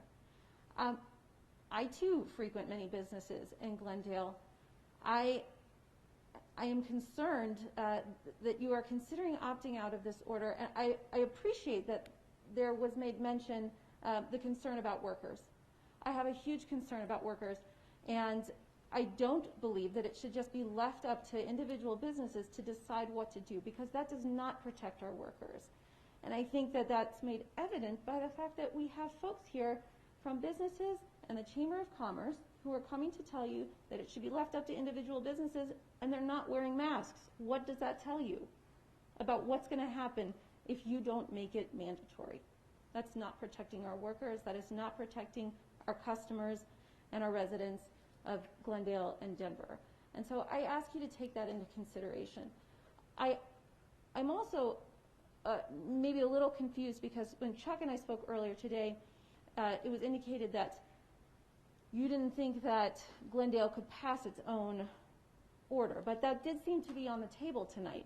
And so I think the other thing that I would ask is, please don't take action to opt out of something until you have a replacement for what you're going to choose to do, because I do believe that that sends a mixed message to the people of Glendale, to businesses, to people who might frequent businesses in Glendale about what's happening and what does the city of Glendale think about a mask order. Because it shouldn't be politicized, but it quite obviously has been. But Masks save lives.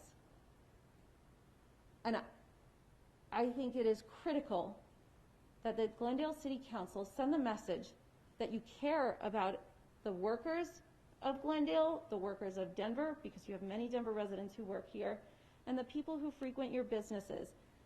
It's just a mask. It's a small sacrifice for all of us to make in the midst of a pandemic. And I would also say that many businesses have worked very hard to come back from the shutdown.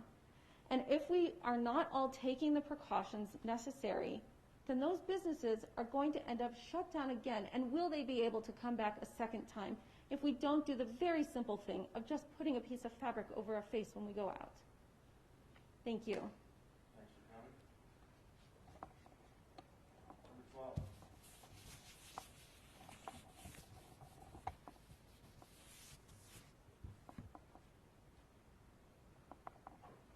Do we have a number 12?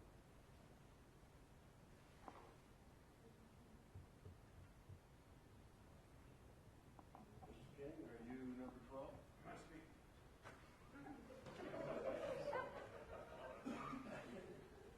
I'll be number 12.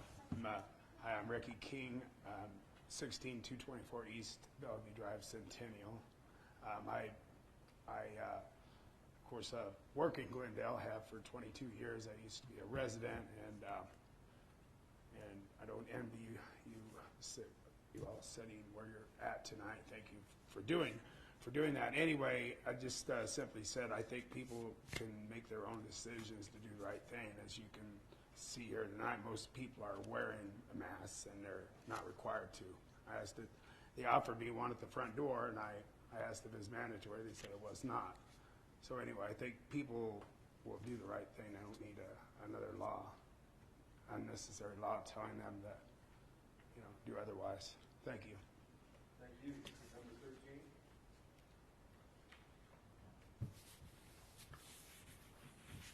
13. Robert Thigpen, 1390 High Street.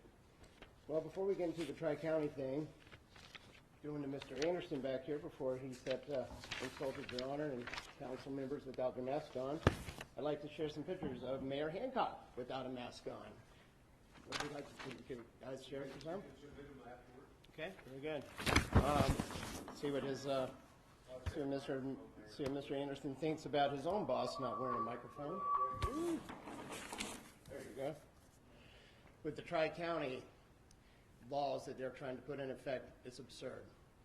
Almost martial law to have family members, only roommates, or to have the same address, to be in the same restaurant together. I don't think there's a way to keep up with that. I've worked in the Glendale restaurant business for 15 years now. I love this city, and to be able to control that environment would be impossible. It would be impossible. And not only that, it would kill restaurants. It would kill them. To only have, if you're a single male, you live by yourself, you can only be by yourself, eating dinner by yourself. You cannot be with your friends. To be outside in a park, to have somebody walk up to me if I've got my mask on, if being outside where coronavirus does not exist, after 15 seconds in the air, in the sunlight, and the UV rays, as our historian has told us, and to have this happen, to have somebody give me a $1,000 fine for somebody approaching me and saying hi is absurd.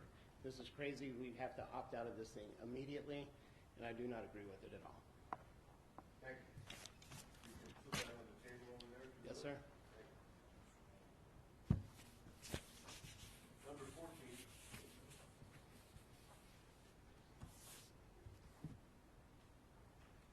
Hello, my name is Chelsea. I'm a Jefferson County resident. However, I'm a frequenter of Glendale, as well as I've worked in Glendale for 9 years now.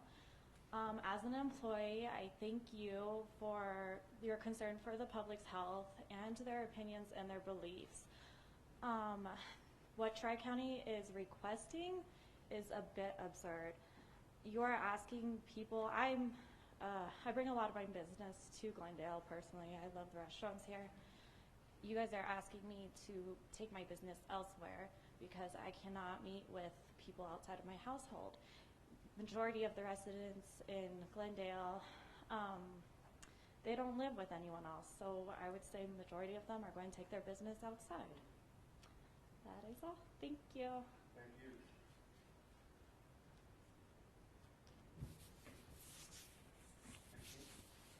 15 and 16 agree with the statements by Mr. Thigpen. We would like to not speak now. Thank you. You're going on the record, you agree with Mr. Pitt? Yes, sir, we do. 15, 16, 17. Predominantly the pictures, Mayor Hancock not wearing a mask. We certainly agree with that. I'll speak 16 real quick, if you don't mind, sir. All right, we'll go back to 16. 17 has already made a comment. You wouldn't mind saying your name for the record? My name's Andrew Totis. I live at 7061 South Laredo Street. I work in Glendale. I come here frequently. Nobody's in my family or my friends are anti-mask or against the mask. What I'm against is that I'm a 40-year-old male who lives by myself. I take care of my father. I take care of my mother, who both live in separate places. I have my brother who has nieces. He's also a law enforcement agent, which is a different story. What this law says is that I can't go around any of my family because they don't live with me and I don't live with them, and I can't agree with that at all. And I appreciate you guys doing your job here tonight. Thank you. Thank you, Andrew. 19. That's what 18. 21. Welcome. Hello. I think you can probably hear me through my mask.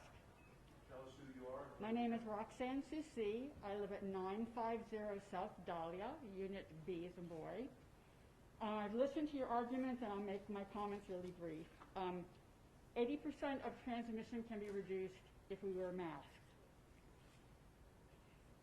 The likelihood of getting coronavirus is not outside. It's in environments exactly like this, where you have long-term exposure. Long-term is 10 minutes or longer, that's all, with someone who might be infected. It is inside where there's not fresh air circulating. So what I would like you to do is to opt out of Tri-County Health mandate, rewrite one for Glendale that mirrors Denver's, with the exception that masks need to be worn by both patrons and store owners and by anyone in a public building at all times. Thank you. Thank you, Roxanne. 22.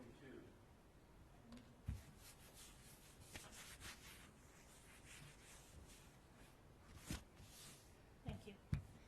Hi, my name is Nancy Kronk, and I live about 10 minutes from here. I own a business a little, also very close to here. And so I don't live in the city of Glendale, but I live very close to it. I do a lot of my shopping. Sorry, I'm a little out of breath because I'm nervous being in a room like this. Not from public speaking, I've done that plenty. I'm nervous being in a room with people not wearing masks. I haven't done that in 5 months, and it scares the hell out of me. So, pardon me for being really scared right now. So I'm a small business owner, and my business has been down 95% since this pandemic started. 95%. I am within a hair of losing my business. There is no revenue coming in except for incidental retail, okay? So I get it. All of you who are here with businesses, I get it. I'm right there. I'm about to lose everything. Everything. I worked for 5 years building my business, making it the best place people could come for entertainment and relaxation and to hang out with their friends. But you know what? The reason they're not coming in? They're not coming in because they don't want a disease. 95% of my clients do not come back because they don't want COVID-19. That's why they're not coming. It's not because of a mask requirement. It's because they don't want this freaking disease. Now, I read in here, I read your papers carefully, and one of the things that I read was that 32 of your citizens died. 32 of your own people died. That's what this says. Okay, sorry. I'm really upset and I'm very sorry. You had 30, okay, let me rephrase that, please. 32 of your people had confirmed cases. Please forgive me. I'm just very nervous being in this room. I was waiting outside the whole time. Can you honestly tell me that you want more cases? You want more people to be afraid to come to Glendale? I mean, I'll gladly take your customers in Denver, a stone's throw down the street. I'll gladly take them. But you know what? They're not getting past me without a mask on. They won't. And you should be big enough and smart enough and brave enough and wise enough to know that your customers will come back when you require masks in every public building and every private business you have. That's the only way this nightmare of a pandemic is going to be over, and it's the only way our customers are coming back. And I also want to tell you I have a boycott Glendale sign in my car, and if the vote goes wrong, I'm going to be out in front of Home Depot every day. Thank you very much. Where are we? 93.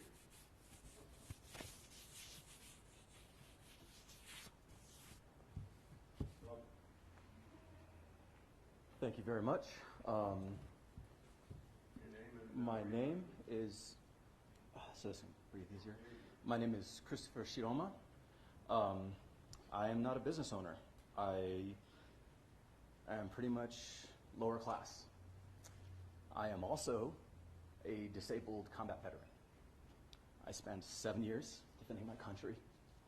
I have earned 2 Purple Hearts and a Bronze Star. And right now, I can't find work because no one wants to hire a disabled combat veteran. So I'm not really here to argue or fight about big business, small business, local business. What I feel like I'm going through right now is the denial of inalienable human rights. And a lot of people like me. I'm all about protocol. I'm a patriot. When I served my country, I did what was asked because that was what was required. And I'm still doing that to this day. But right now, the industry I'm in, which is the service industry, is taking a big hit. And we live and survive from paychecks. If we do not get our tips, our hourly is only enough to cover taxes. I also have 2 kids in college. So I've got a lot to work for. And all I'm asking is that those of us in that lower class that make less than $60,000 a year, that we have the right to continue working, to continue taking care of our families. Because, you know, I don't think I'm privileged for serving my country. I did it on my own accord. But now that I'm back here in homeland, the injuries that I've sustained, and my comrades that are no longer with us, I truly believe that we still have a right to contribute, to work, and to do what's best for this great country that I defended. And right now, I'm almost at the bottom of the barrel. So I'm just imploring you to look at those that are not as fortunate as you sitting in those seats. Because there are soldiers taking their own lives, not from combat, but from forced poverty. I'm just asking you, please, do not forget your fallen children, your fallen parents, and even your grandparents that possibly have served. All we're asking for is just a right to survive. And that's all I have to say. Thank you very much. 24, please.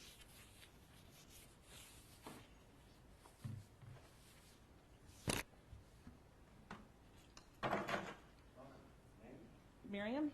I'm a Denver resident. Hang out in Glendale quite a bit. I have a question for you, Chuck. What's your guys' monthly prize for the stupidest ideas ever? Like, seriously. I mean, do you guys have contests?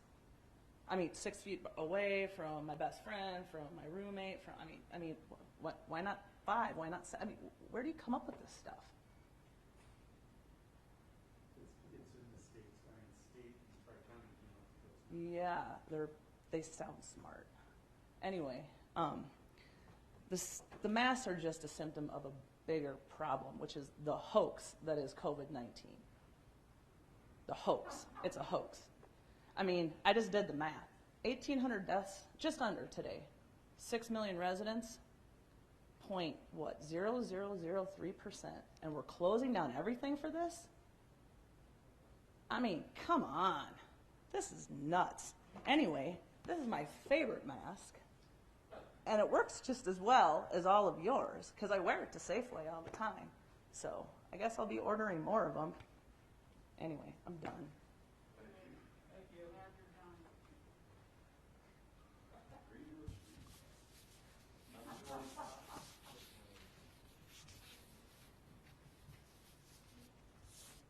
Welcome. You wouldn't mind saying your name and where you're from? My name is, excuse me, my name is Leo Daniels, and I'm from Denver, but I have a lot of friends in Glendale. I've done a lot of business in Glendale. These are pretty tough times for everybody, and everyone's tense because this affects you like life-changing, either financially or literally with your life. But to go extreme and really to cut people out, I don't think these, the stuff in this tri-county, I don't think it brings people together, and I don't think it's the greatest solution that you want, because I would have to basically cut Glendale out of, you know, my life and what I do. I don't live with my parents. I don't live with my girlfriend. I don't live with my friends. I could get caught somewhere and possibly, you know, hurt my status financially, even if I'm trying to be safe.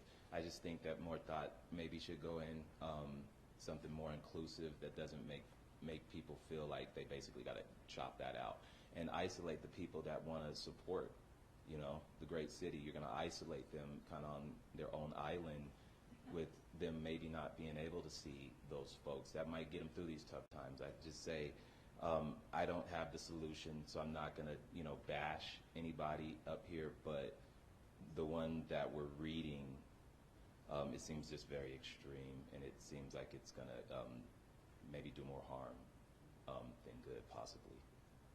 That's all. Thank you. 27? 26? Welcome. I'm Mayor Donovan. How are you? We've got, I think I have something.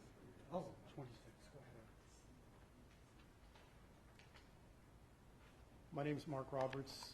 I am a Glendale resident, and we'll keep this brief, but just wanted to say that I'm a diabetic, my wife is a diabetic and an asthmatic, and to not take what I think are reasonable and responsible protocols necessary to protect us, I think is ridiculous. And I think that, I hope that this isn't an effort to make some sort of political statement. I don't think that's what this should be about. This should be about protecting Glendale residents. I think it's a small sacrifice that we need to make to be able to wear a mask and do so while supporting local business, which I try to do.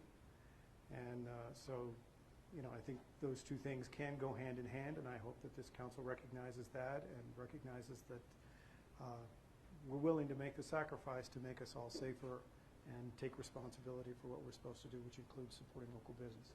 Thank you. Thanks for coming.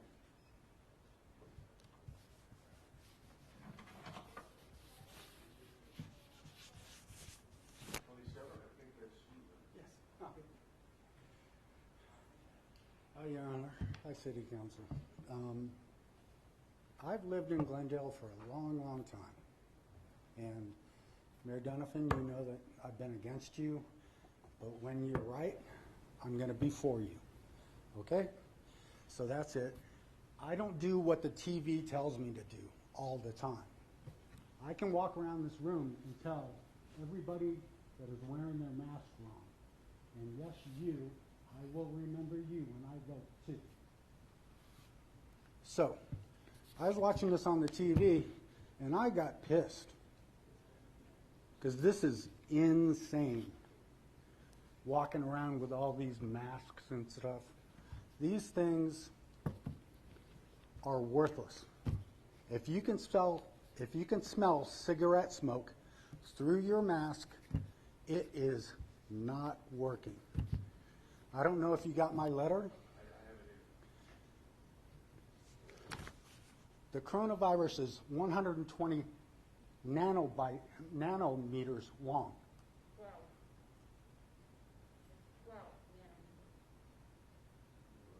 120.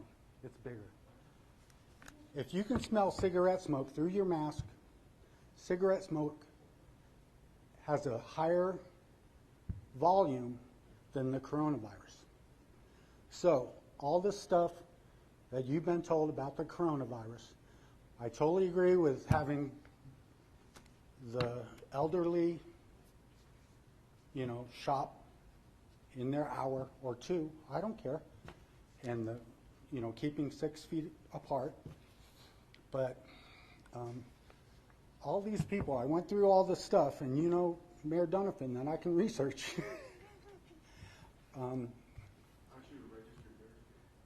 I was a paramedic when the AIDS came through. I was a registered nurse when the SARS came through. So I've been in contact with this stuff forever. We're never going to get rid of it. And everyone says, oh, let's go and do,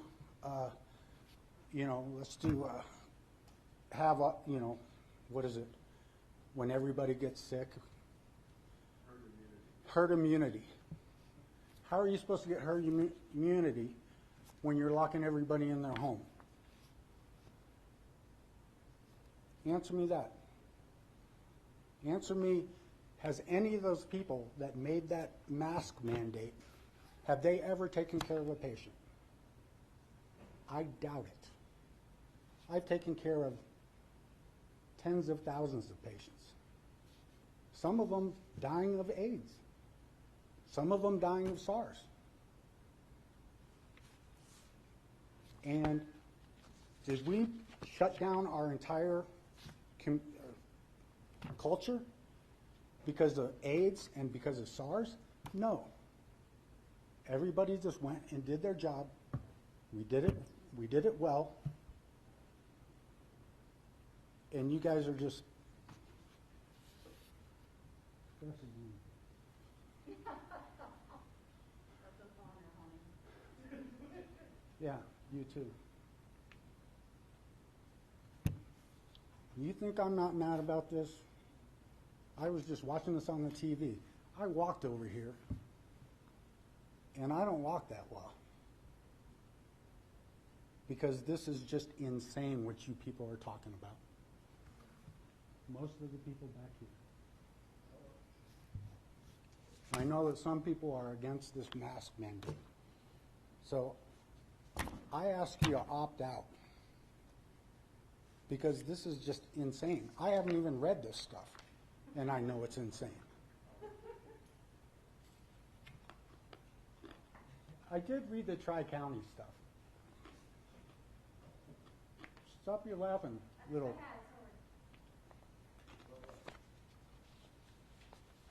Nobody laughed when you all came up, so I appreciate it if you just respect the person that's there. We've got about a minute left. It's been over 3 minutes. Oh, good. We had 8 minutes on some of these people, and I haven't stopped the clock on anyone. I'll just remind you. So, you have something else to say? Let's give you another minute. Yeah. Opt out. This is insane. And read my letter that I sent. I'll put it right. And because Linux doesn't cooperate with Windows very well. and I had to reload Windows on my computer just to finish that load. Well, thanks for coming. We appreciate you. I know it's difficult for you to get around. It means a lot to walk down. And I am a Glendale resident. How many people live in Glendale?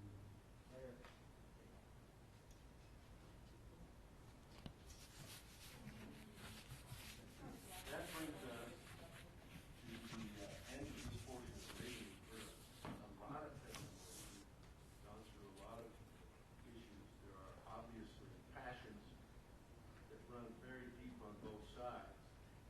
And we find ourselves in a situation in our country where we are divided. To what extent? I don't know if it's 50-50 or what it is.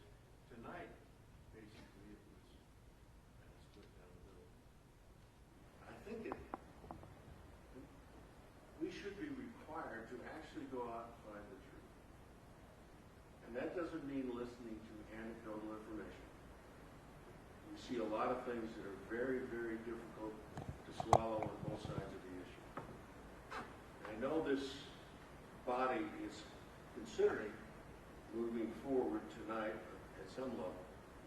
If we take some time after doing so to craft what Chuck Line has suggested we do, 2 days to craft some legislation associated with this problem. And this is not a quasi-judicial issue, it is a legislative issue. So I would encourage every one of the council people to talk to the constituents, or for that matter, anybody you want to talk to. I'd admonish you not to do it with groups. As a elected leader, don't bring another elected leader from this body with you. But find out the facts. Anecdotal information is extremely dangerous. See what the CDC has to say. Watch what the NIH had to say. Read. We've got 48 hours before, if this body chooses this, to craft something based on what we have learned through this process.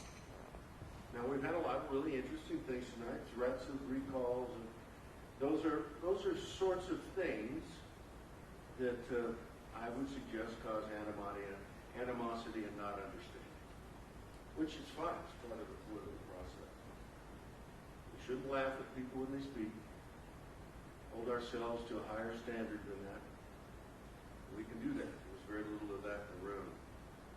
So with that, we've got some suggestions, and if I might recap, Mr. Lyon. I do want to note, representative here, she just got a email from Dr. Douglas.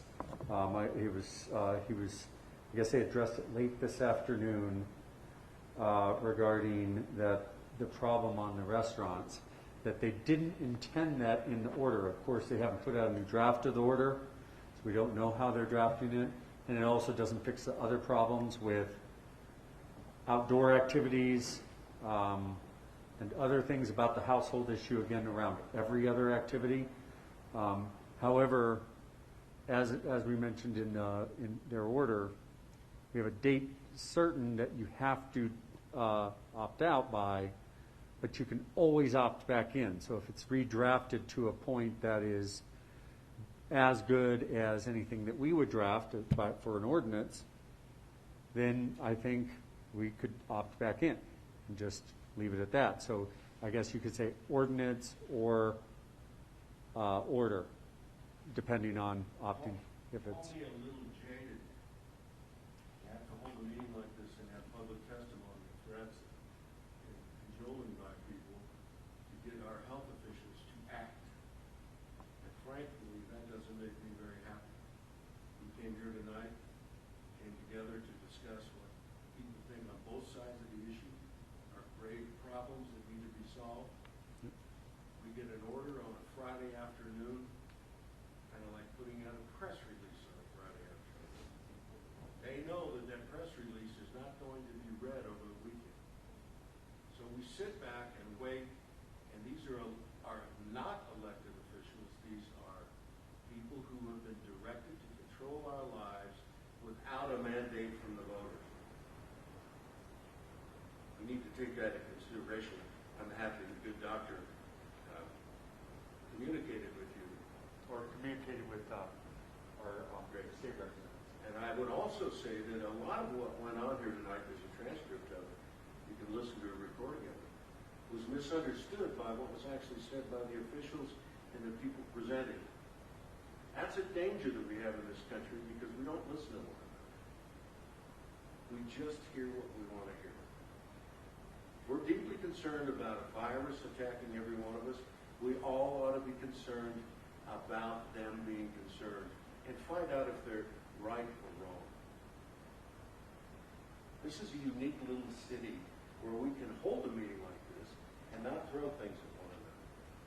You can watch that in other cities. It's not congenial. So with that, well, Madam City Manager, you have any comments as the head of state?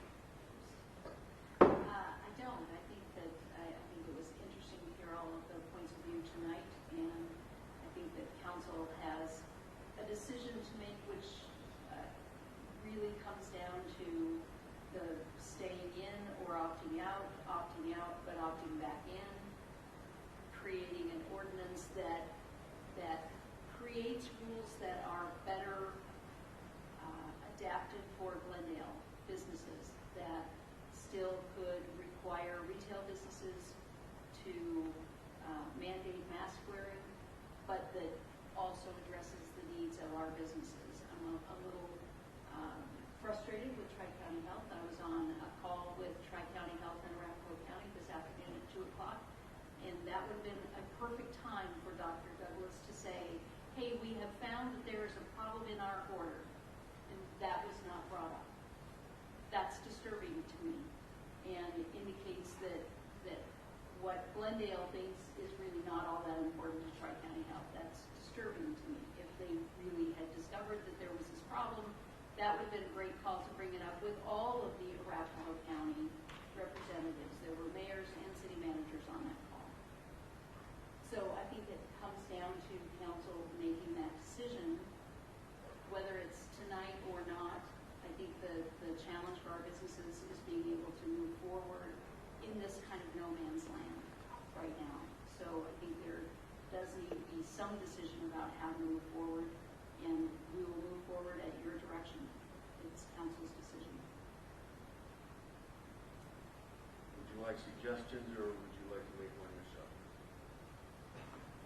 I don't know if it's a suggestion or a question. It's kind of hard to hear this. All right, so earlier we talked about meeting again, and I'm also concerned what our representative just passed along, especially with the timing of it. I'm sure you're concerned. But I think we've heard a lot of information here already, and we've had a great discussion, and I don't want to wait too long to meet again. So was I hearing that we would be willing to meet very soon?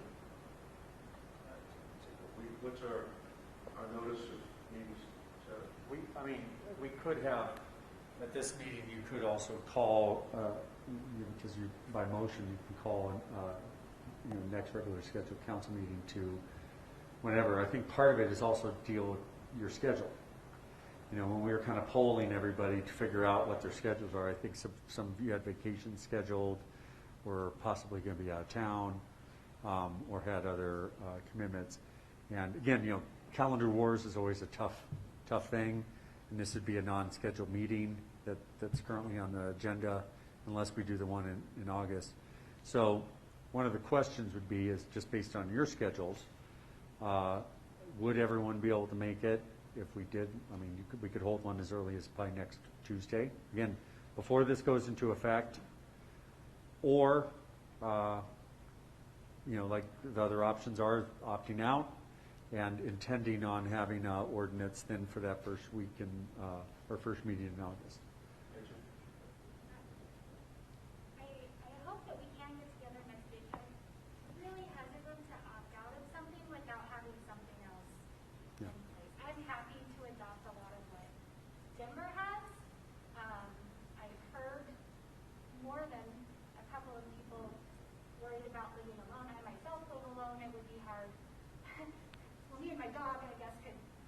dinner. I don't know. So I was hearing that. I feel that. I get that. I myself am a Denver public school teacher, and a lot of my students work in stores, and I do worry about them. And him coming back to me in the fall. So I would just be really hesitant to opt out without something in place. Is that?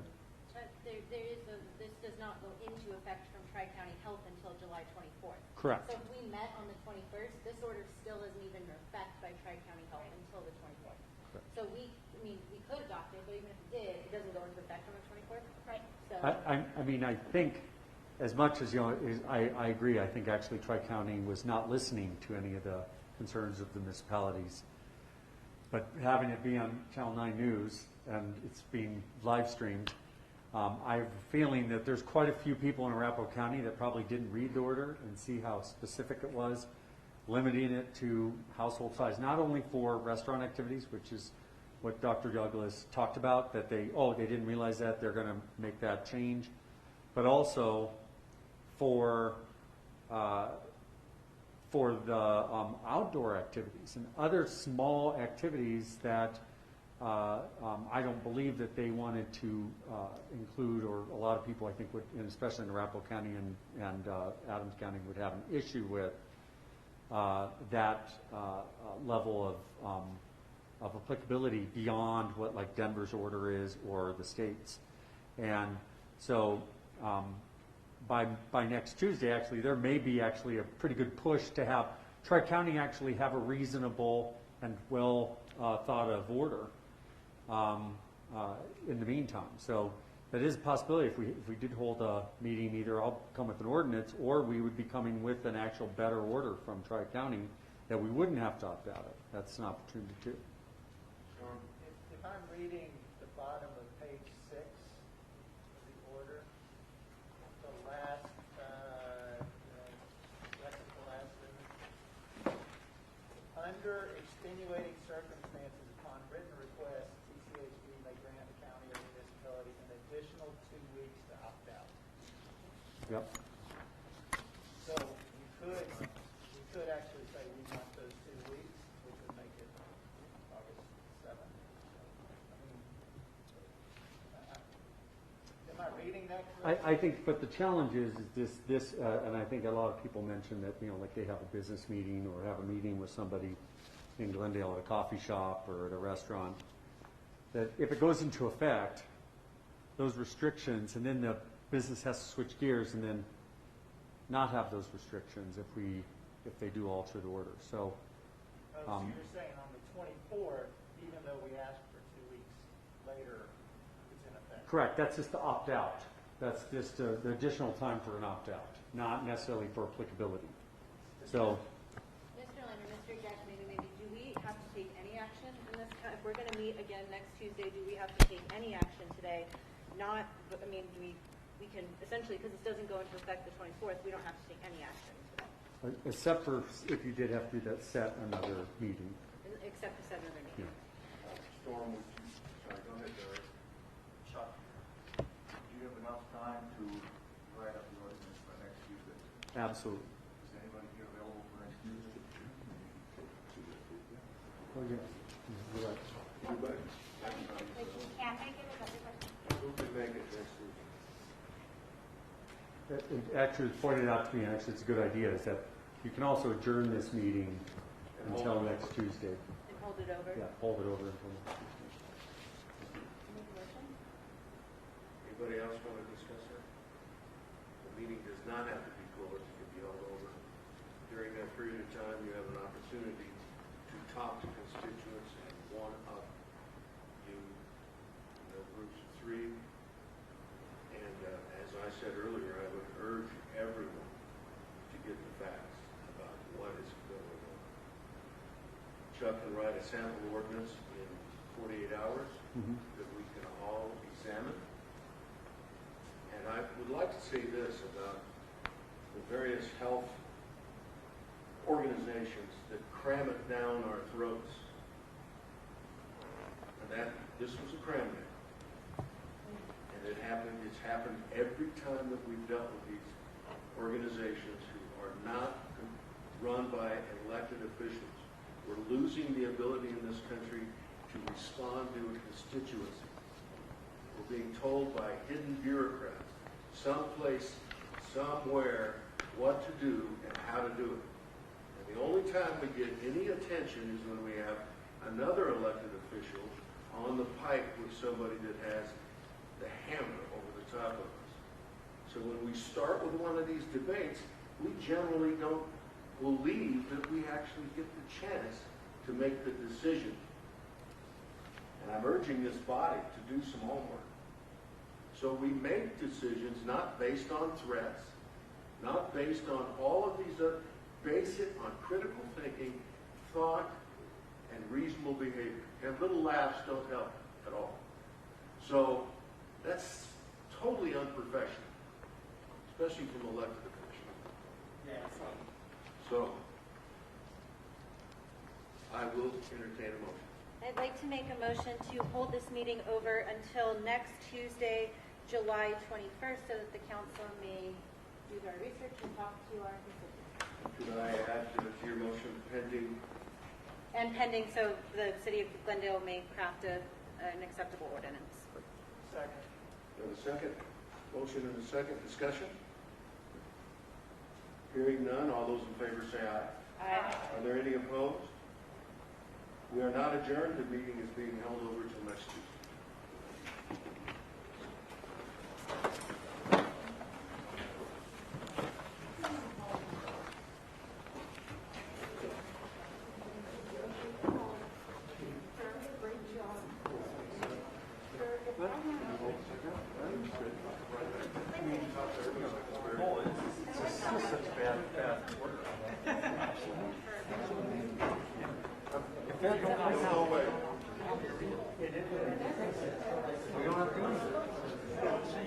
So, yeah, I mean, they just need fixing. Yeah. I think it's good. I'll see you later. Matt, thanks very much. Yeah, right there. Yo. Hey, Frankie. Hey, brother. Good to see you, my friend. Yeah, for sure. Good to almost see you. I know. Half of you. It looks like you're kind of smiling.